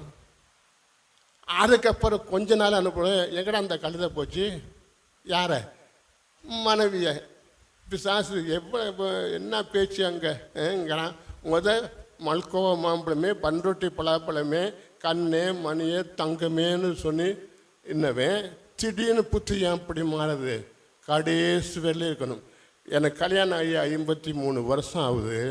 நானும் என் மனைவியும் ஒரு நாள் கொஞ்சம் கசந்தோ பிரிஞ்சோ கோப்பட்டதே கிடையாது. அது எங்கேயாச்சும் ஊழியத்துக்கு போயிட்டு வரும், நுழைஞ்ச உடனே சாப்பிட்டீங்களான்னு தான் கேட்கும். எல்லாம் ரெடி பண்ணி தான் போகும். அவ்வளவு அன்பாக இருக்கிறோம். அதனால் எங்களோட குடும்பத்தையும் கர்த்தர் ஆசீர்வதித்து வச்சுக்கிறார். குடும்பத்தை கர்த்தர் ஆசீர்வதித்துக்கிறார். அப்போ இந்த ஐக்கியம் மகா நல்லது. உதாரணத்துக்கு சொல்கிறேன். நான் கல்யாணம் பண்ணி 2 வருஷம் கழிச்சு தான் கிங்ஸ்லி பிறந்தாப்புல. ஒரு நாள் நாங்கள் 2 பேரும் தனியாக தான் இருக்கிறோம், அம்மாவை விட்டு தனியாக. அப்போ கொஞ்சம் சுகம் இல்லை, சங்கலியாண்டபுரத்தில். சரி உங்கள் அம்மா வீட்டுக்கு போயிட்டு 2 நாள் கழிச்சு வான்னு சரின்னுச்சு. போய் பஸ்ஸு ஏற்றி விட்டேன். பஸ்ஸு அப்படி கையை நீட்டினேன். தஞ்சாவூர் பஸ்ஸு ஏறியாச்சு. நான் சைக்கிளில் வீட்டுக்கு வர்றேன். ஏறின பிள்ளை என்னை பார்த்துக்கிட்டு அப்படியே அழுக தாங்கலை. இப்படி ஏன்னா எங்கள் அம்மா இருக்குது, எல்லாம் இருக்கிறாங்க, ஹோட்டலில் சாப்பிட்லாம். ஆனால் ஏன்டா இப்படி அவசரப்பட்டோன்னு சொல்லி திருவெரும்புரில் இறங்கிடுச்சு. அவன் கண்டக்டர் கேட்குறான், ஏன் அப்படி இறங்குறேன்னு. ஏன்னா இப்போ வாலிபத்தில் நல்லா அழகாக இருக்கும். நான் அழுதுகிட்டே இருக்குது. அவன் பார்த்துட்டு இருக்கிறான். இல்லை நான் போகிறேன். அப்போ டிக்கெட்டை கொடு, காசு தரேன்னு. அப்படி பார்த்துட்டு எங்கேயோ விழுந்துடுச்சு. திருச்சி பஸ் ஏறி வீட்டில் வந்துக்குது. அப்போ நான் பூட்டி விட்டு ஆஃபீஸ் போயிட்டேன். பக்கத்து வீடு அவங்க சௌராஷ்டிரா. 2 வாலிப பிள்ளை இருக்குது. அதுங்க அக்கான்னு உயிராக இருக்கும். அவங்க வீட்டில் சாப்பிட்டு இருக்குது. நான் போகிறேன். ஒரு சிரிப்பும் வருது, அழுகையும் வருது. என்னன்னு அது உங்களை விட்டுட்டு நான் போனது எனக்கு தாங்க முடியாத அழுகை. அப்போ இதுலேருந்து என்ன இருக்குது, எவ்வளோ ஒரு அன்பு அழகு. மனைவியை பற்றி தலையில் வச்சு ஆடுறான்னு நினைக்க வேண்டாம். ஒரு பெண்கள் கூட்டத்துக்கு போயிருந்துச்சு. பெண்கள் கூட்டம். அதில் என் மனைவி இருக்குது. செய்தி கொடுக்க அழைக்கப்பட்டவர்கள் இருக்கிறாங்க. அவங்க பிரசங்கம் பண்ண போகும்போது எல்லாம் லேடிஸ் தானே. நீதிமொழி 31 எடுங்கன்னாப்புல.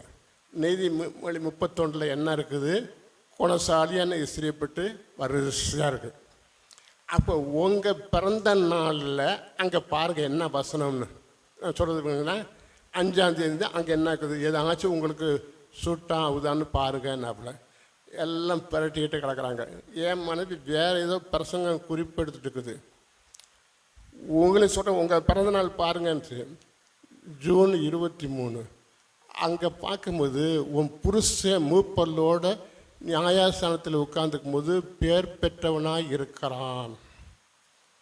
அப்போ எல்லாரும் நினைச்சாங்க, நான் பெருமையாங்கலை, நான் அப்படி பேர் பெற்றவன் இல்லை. எல்லாரும் ஆச்சரியப்பட்டாங்க. உன் புருஷன் நியாயாசனத்தில் மூப்பலோடு இருக்கும்போது அவன் பேர் பெற்றவனாக இருக்கிறான். அப்போ குணசாலியான இஸ்திரியை கண்டுபிடிப்பவன் யார்? நீங்கள் நல்ல மாப்பிள்ளையாக வரணும்னு சொல்லி நீங்கள் சிந்திச்சுக்க வேண்டாம். நான் நல்ல ஒரு பெண்ணாக இருக்க வேணும் அப்படி இருப்பீங்கன்னா அவன் பொல்லாதவனும் மாறிடுவான். அவன் பொல்லாதவனாக இருப்பான். அந்த பொண்ணை கல்யாணம் பண்ண பிறகு ரொம்ப அருமையாக மாறிட்டாங்க. அப்போ என்ன இருக்குது, நல்ல மாப்பிள்ளை வரணும், நல்ல குணமானவனாக வரணும் அப்படின்னு நினைக்க வேண்டாம். நான் நல்ல மனைவியாக நான் இருப்பேன் அப்படின்னு தீர்மானம் பண்ணி நீங்கள் போங்க, பொல்லாதவனும் நல்லவனாக வந்துடுவான். உங்களை காட்டிலும் முந்தினவனாக கூட அவன் வந்துடுவான். அதனால் மனைவிகள் புருஷனுக்கு கீழ்ப்படிய வேணும். புருஷர்களே மனைவியில் அன்பு கூறுங்கள், மனைவிகளே புருஷனுக்கு கீழ்ப்படியுங்கள். அப்படி இவங்க இந்த காரியம் செய்யணும், இவங்க இந்த காரியத்தை செய்யும் போது பிரச்சனையே இருக்காது. ஆண்டவர் தான் வந்துறாரு, மனைவிகளே கர்த்தருக்கு கீழ்ப்படியது போல சொந்த புருஷனுக்கு கீழ்ப்படிங்க, புருஷர்களே கிறிஸ்து சபையில் அன்பு இருக்கிறது போல அன்பு கூறு. அப்படிங்கும் போது குடும்பம் அழகாய் நேர்த்தியாய் இருக்கும். நீங்கள் வாங்குகிற சம்பளம் கொஞ்சமாக இருந்தால் கூட அது 31 தேதி வரலையும் வரும். ஆமாம், ஏன்னா கர்த்தருக்கு பயந்து அவன் நடக்கணும்னா அவன் பாக்கியவான். அவன் செய்வதெல்லாம் வாய்க்கும், கையன் பிரயாசத்தை சாப்பிடுவான். இப்போ கையன் பிரயாசம் வாங்குறான், புருஷனும் வாங்குறாரு, எல்லாம் வட்டிக்கே தான் போகுதுங்க. எல்லாம் வட்டியை கொடுத்துட்டே தான் வர்றாரு வெறுமையாக, மறுபடியும் வாங்குகிறோம். இப்படிலாம் இருக்குது.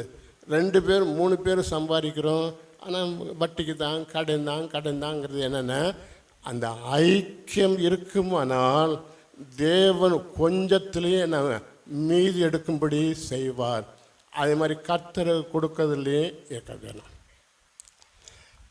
100 ரூபா இன்னைக்கு சம்பளம் வாங்கினுங்க, 100 ரூபா, 10 ரூபா கொடு, 90 ரூபா எடுத்துக்கங்கிறாரு.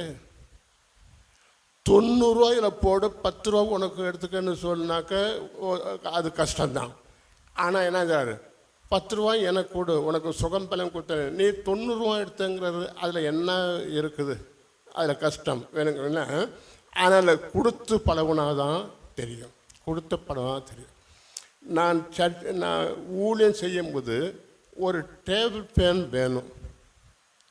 அப்போ கிங்ஸ்லி குழந்தை 400 ரூபாய்க்கு ஒரு டேபிள் ஃபேன் இல்லை. அதுக்காக நான் ரொம்ப துக்கப்பட்டு கிடந்தேன். ஆனால் நான் ஊழியத்துக்கு வந்த பிறகு 100கணக்கான ஃபேன்கள் என் சர்ச்சில் ஓடுது. கீழேயும் மேலேயும் எங்கள் வீட்டிலேயே பையன் வீட்டிலேயே எல்லாம் 100க்கு மேலே இருக்குது ஃபேன். அப்படியாய் கர்த்தர் உயர்த்திட்டார். நான் எப்போ இதை எடுத்து உயர்த்தணுன்னோ கர்த்தர் என்னை உயர்த்திட்டார். இந்த தம்பி எல்லாம் நடத்தும் போது நான் ரொம்ப சந்தோஷப்பட்டேன். நான் இந்த பையன் அவ்வளவு நான் பழகுனதில்லை, ஆனால் சின்ன பையன் என்ன செய்கிறான்னு நினச்சேன். ஆனால் அருமையாக நடத்தினாப்புல. கர்த்தர் இன்னும் உன்னை உயர்த்துவார்ப்பா, நீ மட்டும் நல்ல அபிஷேகத்தினால் நிரம்பி இருப்பாயனால் கர்த்தர் உன்னை உயர்த்துவார். அதனால் அவன் ஆந்தாமும் ஏவாளும் ஒருவருக்கு ஓடி ஒளிகிறாங்க. இன்றைக்கு நம்ம சில காரியங்களை மறைக்கிறோம். என்ன மறைக்கிறோம்? சில சமயத்தில் கண் ஒரு மாதிரி இருந்துச்சுனாக்க கூலிங் கிளாஸ் போட்டு மறைக்கிறாங்க. இன்னும் தலை நரைச்சுந்தான் டை அடித்து மறைக்கிறாங்க. கையில் ஒரு வெண்குஷ்டம் மாதிரி இருக்குனாக்க அந்த துணியை அது போட்டு மறைக்கிறாங்க. இப்படி அநேக காரியங்களை மறைக்கிறார்கள். மற்றவங்க பார்க்கக்கூடாது, நம்மளை அற்பமாக நினைப்பார்கள்னு சொல்லி மறைக்கிறார்கள். ஆனால் பவுல்ங்க எழுதுகிறார், ரோமர் 15:7, கிறிஸ்து நம்மை ஏற்றுக்கொண்டது போல நீங்கள் ஒருவரை ஏற்றுக்கொள்ளுங்க. கிறிஸ்து நம்மளை ஏற்றுக்கொண்டது போல. அப்போ எதுக்கு ஏன் மறைக்கணும்? பலனற்றவளாக இருந்தோம், கவர்ச்சி இல்லாதவளாக இருந்தோம், கரைப்பட்டு இருந்தோம், சீரழிஞ்சு இருந்தோம், பாவியாக இருந்தோம், சத்துருக்களாக இருந்தோம், துரோகிகளாக இருந்தோம், எதிரிகளாக இருந்தோம். ஆனால் அவர் ஏற்றுக்கொண்டது அருமையானது.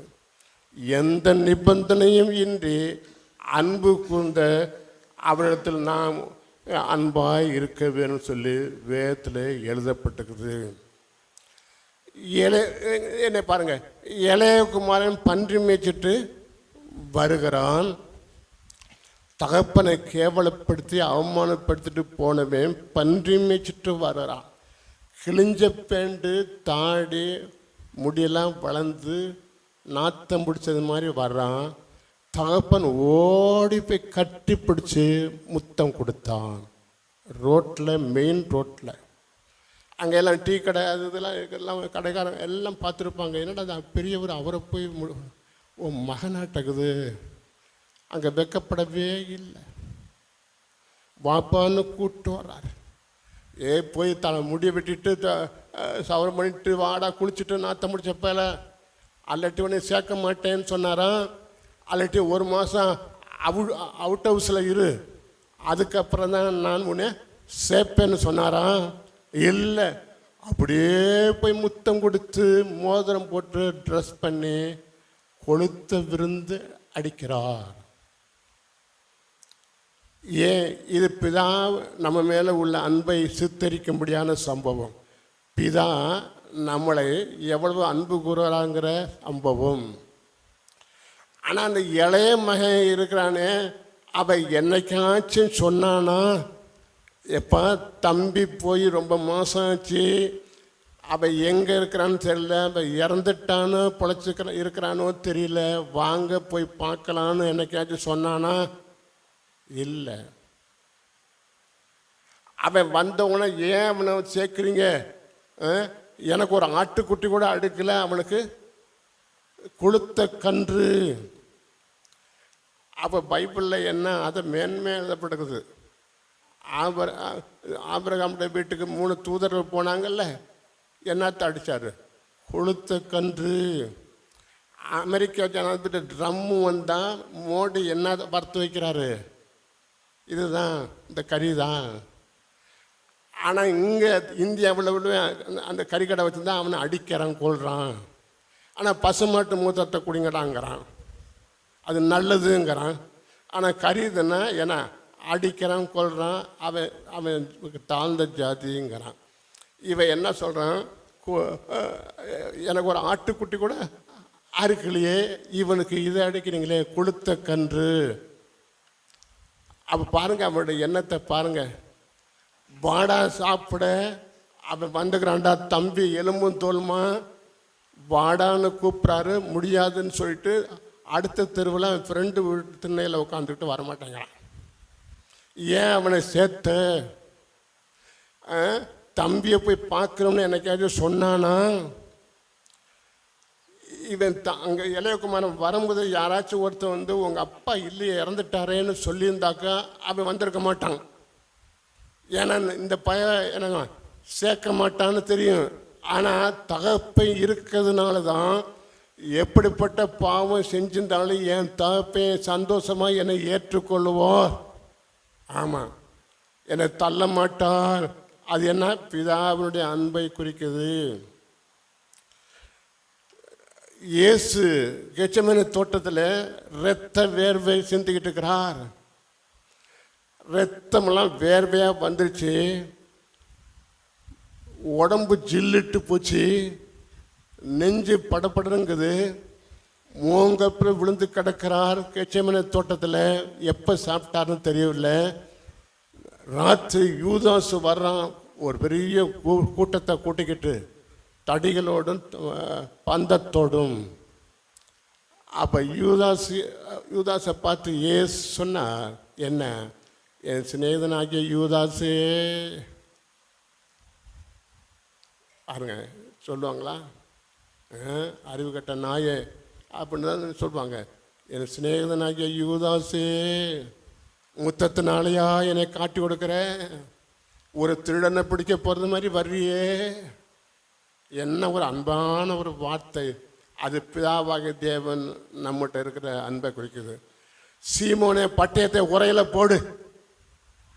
அவர் ஜெயமன்ற இடத்துல என்ன தூக்கிட்டு வந்துக்கிறாரு? ஜெயமன்ற இடத்துல இது ஆர்வாலோடு வந்துக்கிறாரு. அவர் மீன் வெட்டுற வரல, உரையில் போடு அப்படிங்கிறாரு. அந்த யூதாசை சிநேகிதனே. அப்போ கிறிஸ்துவனுடைய ஒரு அன்பை பார்த்தீங்களா? கிறிஸ்துவனுடைய அன்பு அவ்வளோ அன்பாக இருக்குது. அந்த அன்பின் ஆழம் நீளம் அகலம் அறிவுக்கட்டாத அன்பு.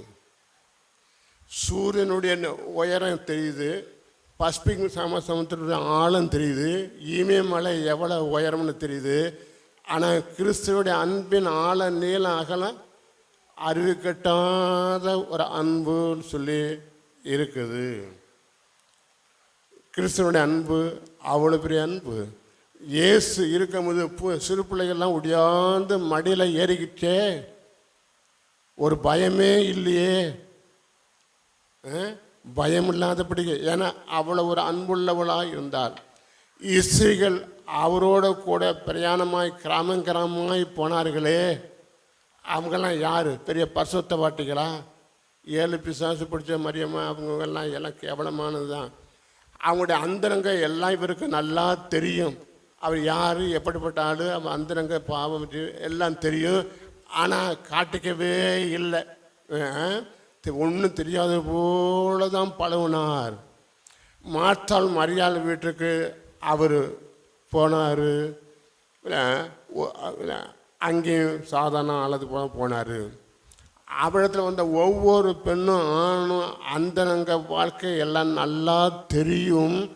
ஆனால் ஒன்றும் தெரியாதவர் போல தான் அவர் காட்டிக்கிட்டார். அங்கே சொல்லி காமிக்கவோ குத்தி காமிக்கவோ கேவலப்படுத்தவோ இல்லை. ஒன்றும் தெரியாத மாதிரி அவர் இருந்தார். அவர் தன்னை உயர்த்தியும் மற்றவர்களை மட்டமாகவும் பேச அந்த சாபம் அவர்கிட்ட இல்லை. அவர் பாவிகளோட உறவாடின சமயத்தில் ஜனங்கள்லாம் என்ன சொன்னாங்க? ஆயக்காரன் பாவிகளுக்கு இவர் சிநேகிதர்னு சொன்னாங்கல்ல. ஆயக்காரன் பாவிகளுக்கும் சிநேகிதர். ஏன்னா அவர் அவங்களுடைய குற்றங்கள் தவறுகளை இவங்க பெருசாக இவர் பார்க்கவே இல்லை. யூதாஸுடைய துரோகம் அவருக்கு நல்லா தெரியும். ஆனால் அன்னைக்கு வரலையே அவர் எல்லாரோட மாதிரி தான் பழகினார். யூதாஸை சொல்லி காமிக்கவே இல்லை. அவன் எல்லாரோட பழகுவதும் போலவே தான் பழகினார். பேதுரு சத்தியம் பண்ணி சபிச்சு பொய் சொல்லுவாங்கிறதும் தெரியும் அவருக்கு. ஆமாம், அங்கே தோட்டத்தில் அங்கே அரண்மனையில் இருக்கார். அங்கே ஒரு வேலைக்காரி பொம்பளை தான், போலீஸ் இல்லை, வேலைக்காரி பொம்பளை தான், நீயும் அவரோட இருந்த இல்லை அப்படின்னு சொன்னிச்சு. அப்போ அங்கேயும் வந்து என்னங்க, அவன்கிட்ட அன்பாகவே தான் இருந்தார். சத்தியம் பண்ண சபிச்சார், பொய் சொன்னார். ஆனால் அவன்கிட்ட அன்பாக தான் இருந்தார். தோமா அவரை சந்தேகிப்பான் என்பதும் நல்லா தெரியும். எம்மா ஊர் சீசர்கள் இவரை நம்பினது தப்பாக போச்சு, வாங்கடா ஊருக்குன்னு எல்லாம் சொந்த ஊருக்கு போகிறாங்க. அதெல்லாம் அவருக்கு முன்கூட்டியே நல்லா தெரியும். ஆனால் அவர் அது சொல்லவே இல்லை, சொல்லி காமிக்கவோ இல்லை. அவர் எல்லாரோட தான் நல்லா பழகினார்.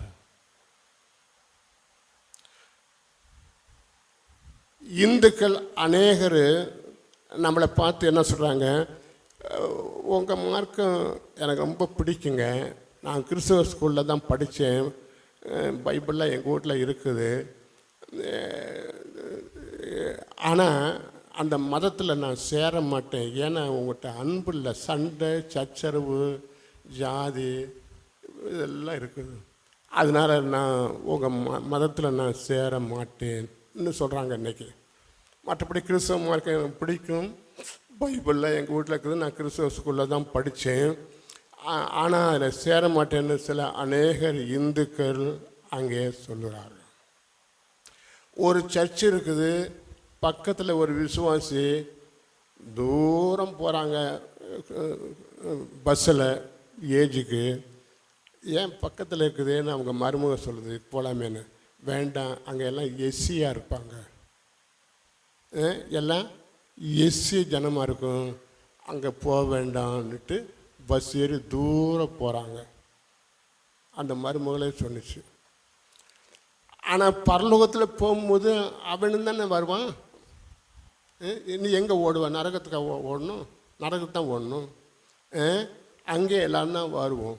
ஆனால் இயேசு எல்லார்ட்டையும், யூதாஸ்கிட்டையும் சரி, என்னை 7 பிசாசு பிடிச்ச மரியாட்டும் சரி, இன்னும் எல்லார்ட்டையும் அவ்வளோ அன்பாய் பழகினார். அந்த அன்பு நம்மகிட்ட வேணும். ஒரு ஒரு ஒரு ஈரோடில் ஒரு பாஸ்டர் தான் சொன்னார், பஸ்ஸில் அவர் உக்காந்துக்கிறாரு, ஒய்ஃபு, ஒரு பிள்ளை, அவரும் ஜிப்பா ஊழியக்காரமாக இருக்காது, இந்த அம்மா ஒயிட்டு. ஜனங்க நிறைய நின்றுக்கிட்டு இருக்கிறாங்க, நெருக்கிக்கிட்டு. ஒருத்தன் வந்து இந்த குழந்தைய தூக்கி மடியில் வச்சுக்கிட்டா, அந்த அம்மா உட்காருமே, நின்றுக்கிட்டு இருக்குதே. அந்த பாஸ்டர் சொன்னார், அதுக்கும் டிக்கெட் எடுத்துக்கிறேன்னார். உடனே ஒரு வாலிபன் சத்தமாக சொன்னான், இதான் இயேசு சொன்னாரா? அப்படி ஜனம் எல்லாம் இந்த பாஸ்டரை பார்க்குது, ஜிப்பா போட்டவரை. உடனே அவர் தூக்கி மடியில் வச்சார், அந்த அம்மா உட்காருது. இவர் தலையை தொங்கப்பட்டே இருந்து இறங்கி போயிட்டார். வெக்கமாக போச்சு. அந்த படித்த வாலிபன் சொன்னால், இதுதான் இயேசு சொல்லி கொடுத்ததா? அந்த குழந்தைய தூக்கி மடியில் வச்சுக்கிட்டா அந்த அம்மா உட்காருமே. பார்த்தீங்களா, அந்த அன்பு இல்லை. நான் உங்களுக்கு அன்பாக இருக்க போல் நீங்கள் அன்பாக இருங்க. அன்புங்கிறது ஒரு கருப்பாக இருக்குமா, சேப்பாக இருக்குமா, கட்டியாக இருக்குமா நீங்கள் நினைக்கலாம். ஆக்ஷனில் தான் கண்டுபிடிக்க முடியும். ஆக்ஷனில், செய்கையில். அன்னை தெரசால் அது ஒரு பட்டம் கொடுத்தாங்களே, என்ன அது, என்ன நோபல் பரிசு. அந்த அம்மா குஷ்டரோக ஆஸ்பத்திரி வச்சுட்டு இருக்குது. டெல்லிக்கு ஒருத்தன் போட்டான் லெட்ரு, பெட்டிஷன், இந்த அம்மா கிறிஸ்தவ மார்க்கத்தில் மதம் மாற்றம் பண்ணுதுன்னு. ஜீப்பில் அதிகாரிகளாக வந்தாச்சு. வந்து பார்த்தா குஷ்டரோகி காலில் மருந்து போடுறத பார்த்து ஆச்சரியப்பட்டு அந்த அதிகாரிகள் திரும்பி போயிட்டாங்க. மதம் மாற்றம் பண்ணுறேன்னாங்க, அங்கே மருந்து போகிறாங்க சொந்த கையால். இதாங்க அன்பு. இவங்களுடைய கால்களை கழுவுறது இயேசுடைய கால்களை கழுவுறது மாதிரி நான் நினைக்கிறேன், அந்த அம்மா சொல்லுது.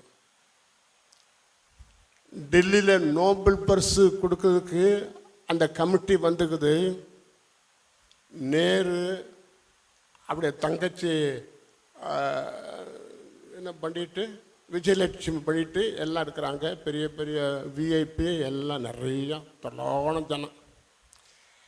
அந்த நோபல் பரிசு கொடுக்குற அந்த கமிட்டி வந்துக்குது. சொல்லான ஜனங்கள் வாத்திய இசை முழங்குது.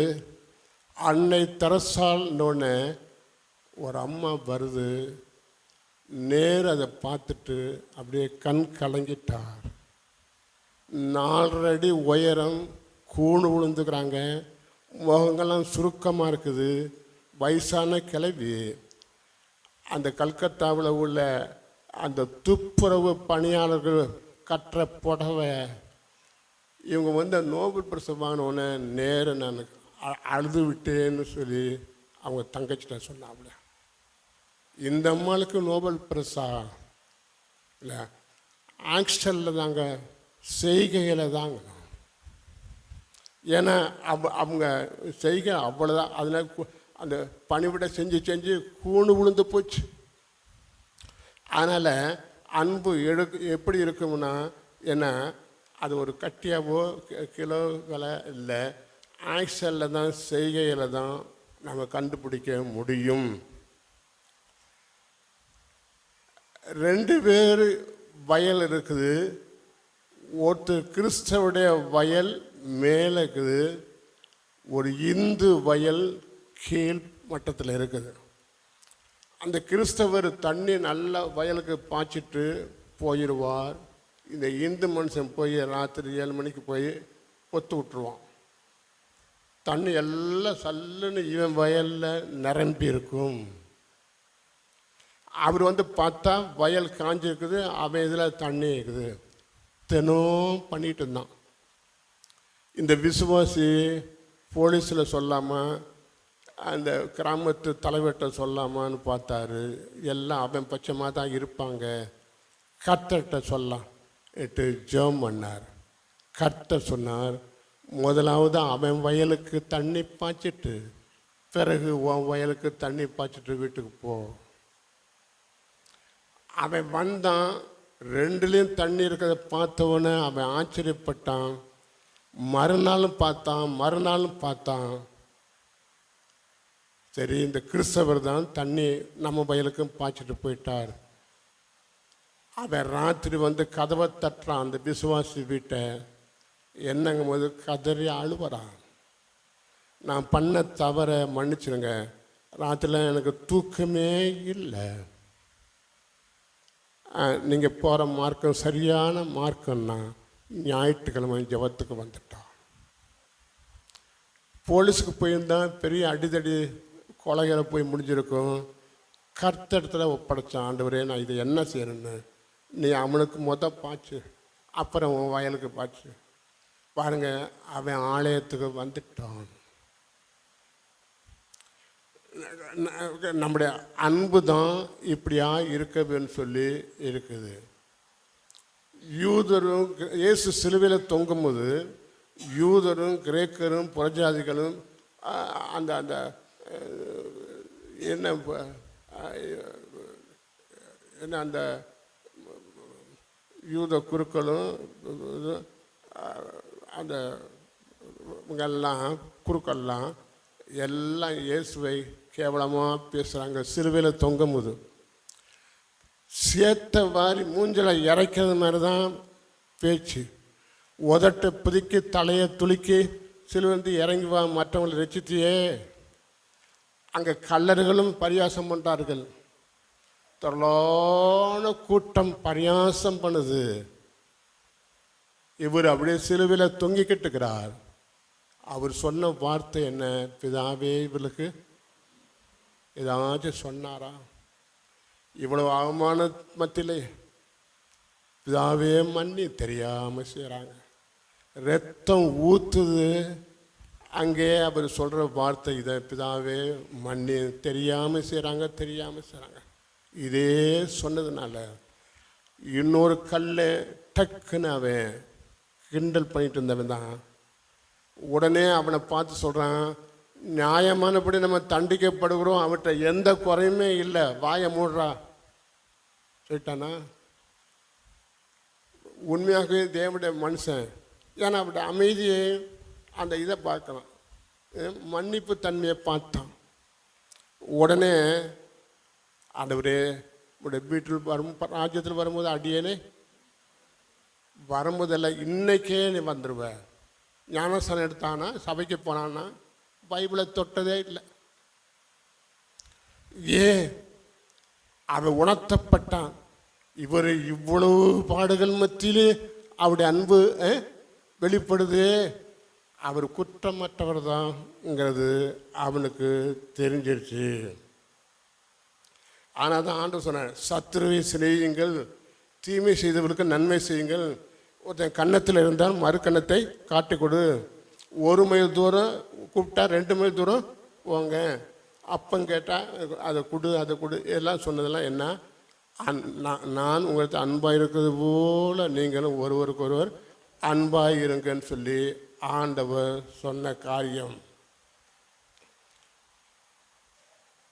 ஏதோ ஒருத்தன் தப்பு பண்ணிட்டான், ஒரு பஸ்ஸில் ஒரு பொம்பளை பிள்ளைகிட்ட ஏதோ தவறுதலான்னு வந்துட்டான். உடனே அவனை போட்டு அடின்னு அடிச்சு ரத்தம் ஊற்றுது தப்பு செஞ்சவனை. இந்த முரட்டுத்தனமாக அண்ணான பற்றியா, அவனை பக்கா ரவுடிப்பலாதான் பண்ணுவேன், நல்லவனாக இருக்க மாட்டான். நல்லவன் என்ன செய்வான்னா, மனிதனுடைய தகாத செயலை குறித்து வருந்துவானே ஒழிஞ்சு மூர்க்கத்தனமாய் அவன்கிட்ட போக மாட்டான். அந்த தவறை நினச்சி வருந்தி அந்த குற்றம் செய்தவனை மன்னிக்க வேணும் என்பது. உன்னத பாட்டு 8:13 கடைசி வார்த்தை, தோட்டங்கள் வாசம் பண்ணுகிறவளே, தோழர் உன் சத்தத்தை கேட்கட்டும். தோட்டத்தில்னா சபையில் வாசம் பண்ணவரே அப்படின்னு சொல்லி அங்கே எழுதுறாப்புல. அதனால் தயவுள்ள போதகம், அன்பின் வார்த்தை, ஒருவருக்கு அன்பாக இருங்க, நான் உங்களுக்கு அன்பாக இருந்தது போல. அந்த ஏதேன் தோட்டம் அந்த சோலைவனத்தை பாலைவனமாய் மாற்றிவிட்டால் உங்கள் வீட்டை அழகாய் அரண்மனையாய் மாற்ற முடியும். புத்தியுள்ள ஸ்திரீ வீட்டை கட்டுகிறாள். 14:1 நீதிமொழி. புத்தியுள்ள வீட்டை கட்டுகிறாள். புத்தி இல்லாத வீட்டை போட்டு இடிக்கிறான், லூஸு கண்ணாடிலாம் போட்டு உடைக்கிறான். புத்தி உள்ள சரி வீட்டை கட்டுகிறாள். ஒரு விசுவாசி வீட்டில் பிள்ளைகள் 2 பிள்ளைகளுக்கும் சாப்பாடு போட்டு கொடுத்துட்டாங்க. சாம்பார் வந்து சாப்பிடுது. அப்போ ஒரு பிள்ளை, ஏம்மா அண்ணனுக்கு மீன் இருக்குது எனக்கு இல்லையே, எங்கடா மீன் சாம்பார்லடான்னு, அண்ணனுக்கு மீன், அவன் எனக்கு மீன் இருக்குது, மீனுக்கு உனக்கு இல்லை அப்படிங்கிறான். அந்த மக்கு வந்து பார்த்தா பள்ளி செத்து கிடக்குது குழம்புல, அது அதில் இருக்குது. பள்ளி குழம்புல விழுந்து கிடக்குது. அதை ஊற்றி கொடுக்க அந்த மக்குன்னு தெரியல, பள்ளியாச்சேன்னு. இந்த பிள்ளை வந்து சொல்லுது, அண்ணனுக்கு எனக்கு மீன் எனக்கு இல்லை. இதெல்லாம் என்ன, இதை வச்சுட்டு எப்படிங்கிறது வண்டியை ஓட்டுறது. ஒரு வீட்டில் வேணாம், ஒரு அன்பாக இருக்க வேணும். கொஞ்சம் 1/4 லிட்டரு பால் தீஞ்சிடுச்சு. 1/4 லிட்டரு பால் 10 ரூபா. அதுக்கு ஒரு சண்டை, ஒரு சண்டை வீட்டில். ஆண்டவர் என்ன சொன்னார், நீ சீசரில் பார்த்து நீ ஊழியத்துக்கு போகும்போது சண்டையில் சமாதானமான ஒரு குடும்பம் எங்கன்னு பார்த்து அங்கே போ, சண்டை வீட்டுக்கு போக வேண்டாம். 1/4 லிட்டரு பால் கொஞ்சம் தீஞ்சிருச்சு, 10 ரூபா காசு தான். இதுக்கு ஒரு சண்டை, ஆண்டவர் எவ்வளவு வேதனைப்படுவார்.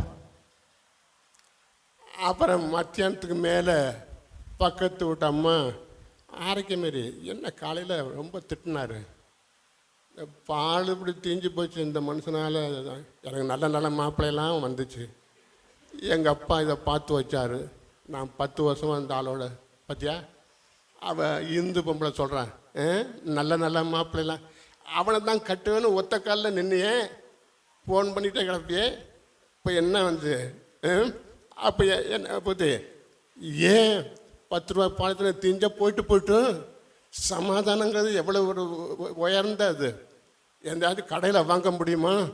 சமாதானம், தெய்வீக சமாதானம். இயேசு வியாழக்கிழமை ராத்திரி மேல் மாடியில் சீசர்கள் பிரசங்கம் பண்ணுறாரு, நாளைக்கு மறிக்க போகிறார். அந்த பிரசங்கம் பக்தருடைய உள்ளத்தை உருக்கும்படி இருக்குது. என்னுடைய சமாதானத்தையே நான் வைக்கிறேன், உடைய இருதயம் கலங்க வேண்டாம், நாளைக்கு சிலுவையில் தொங்க போகிறார், ஈட்டி குத்தல் எல்லாம் அவருக்கு நல்லா தெரியும் என்னென்ன பண்ணுவானோன்னு. ஆனால் இவரில் பெட்டி, இந்த 11 பேரை பெட்டி, உடைய இருதயம் கலங்க வேண்டாம், நான் போய் ஒரு இடத்த ஆயத்தம் பண்ணிட்டு வந்து உங்களை கூட்டிகிட்டு போவேன். அப்படி சுவாபத்தை பார்த்தீங்களா? அப்படி சுவாபம் எவ்வளோ ஒரு மேன்மையான சுவாபம். கர்த்தருக்கு கீழ்ப்படி போலும் மனைவி போலும். அகாஸ்வேர் ராஜா வசியை தள்ளிவிட்டான். ஏன்னா அந்த ஃபங்க்ஷனுக்கு அந்த பொண்ணு வரல. ஒரு பெரிய ஃபங்க்ஷனு, ராத்திரி எல்லாம் தண்ணியில் இருக்கானுவன், அதனால் அவன் தள்ளிவிட்டான். 2 பேர் மேலே தப்பு இருக்குது. அந்த பொண்ணு வராது, நல்லது தான், எல்லாம் குடிகாரன் மத்தியில் நான் ஒரு ஆள் பொம்பளை அங்கே எதுக்குன்ட்டான், அது வரல. அவனை தள்ளி விட்டு வேற ஒரு கல்யாணத்தை பண்ணுறான். ஏன் போன வாரமே சொல்லியிருக்கலாமில்ல, இந்த ஃபங்க்ஷனுக்கு நீ வர்றியான்னு. உடனே இந்த மீட்டிங் ஆரம்பித்த உடனே ஓடுறான், பியூனு போய் கூப்பிட்றாங்க ஐயான்னு. எல்லாம் குடிச்சிட்டு இருக்கிறான், ராத்திரி நான் வரமாட்டேன்னு. அதனால் 2 பேர் மேலே தவறுதல் இருக்குது, முன்கூட்டியே பேசி ஒழுங்கு பண்ணிக்க வேண்டும். சரி, அதனால் நான் வார்த்தையை முடிக்க வரேன். அதனால் மனைவிகள் புருஷன்மார்களுக்கு கீழ்ப்படிங்க, புருஷன்மார்கள் மனைவியை நல்ல அன்பு கூற வேணும். ஆமாம், அதான் இயேசு சொன்னது, கிறிஸ்து சபையில் அன்பு கூறுவது போல. சபைங்கிறது யார்? மனவாட்டி. அன்பு கூறுவது போல் அன்பு கூறுங்க, நீங்கள் கீழ்ப்படிங்கன்னு சொல்லி இருக்கிறதுனால நாங்களும் அங்கே போக வேணும்.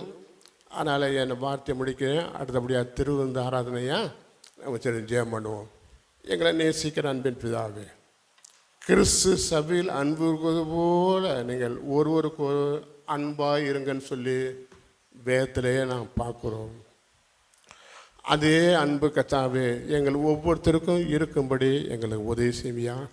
நாங்கள் எப்படிப்பட்டவங்கள்? கேவலமானவங்கள், ஈன ஜனம், சத்துருக்கள், துரோகிகள், பாவிகள், தேவனற்றவர்கள். ஆனால் எங்கிட்ட இவ்வளவா அன்பு கூறுறீங்க. நான் உம்மிடத்தில் அதே மாதிரி அன்பு கூற எங்களுக்கு உதவி செய்யும். இங்கே வருவோம், தேவனுடைய வார்த்தையை கொடுக்க முடியும், உதவி செய்யக்காக சோதரம்யா. அடுத்தபடியாக திருவிருந்த ஆராதனை ஆசிரியம் இயேசுவின் நாமத்தினாலே கெஞ்சுகிறோம் பரமபிதாவே, ஆமென்.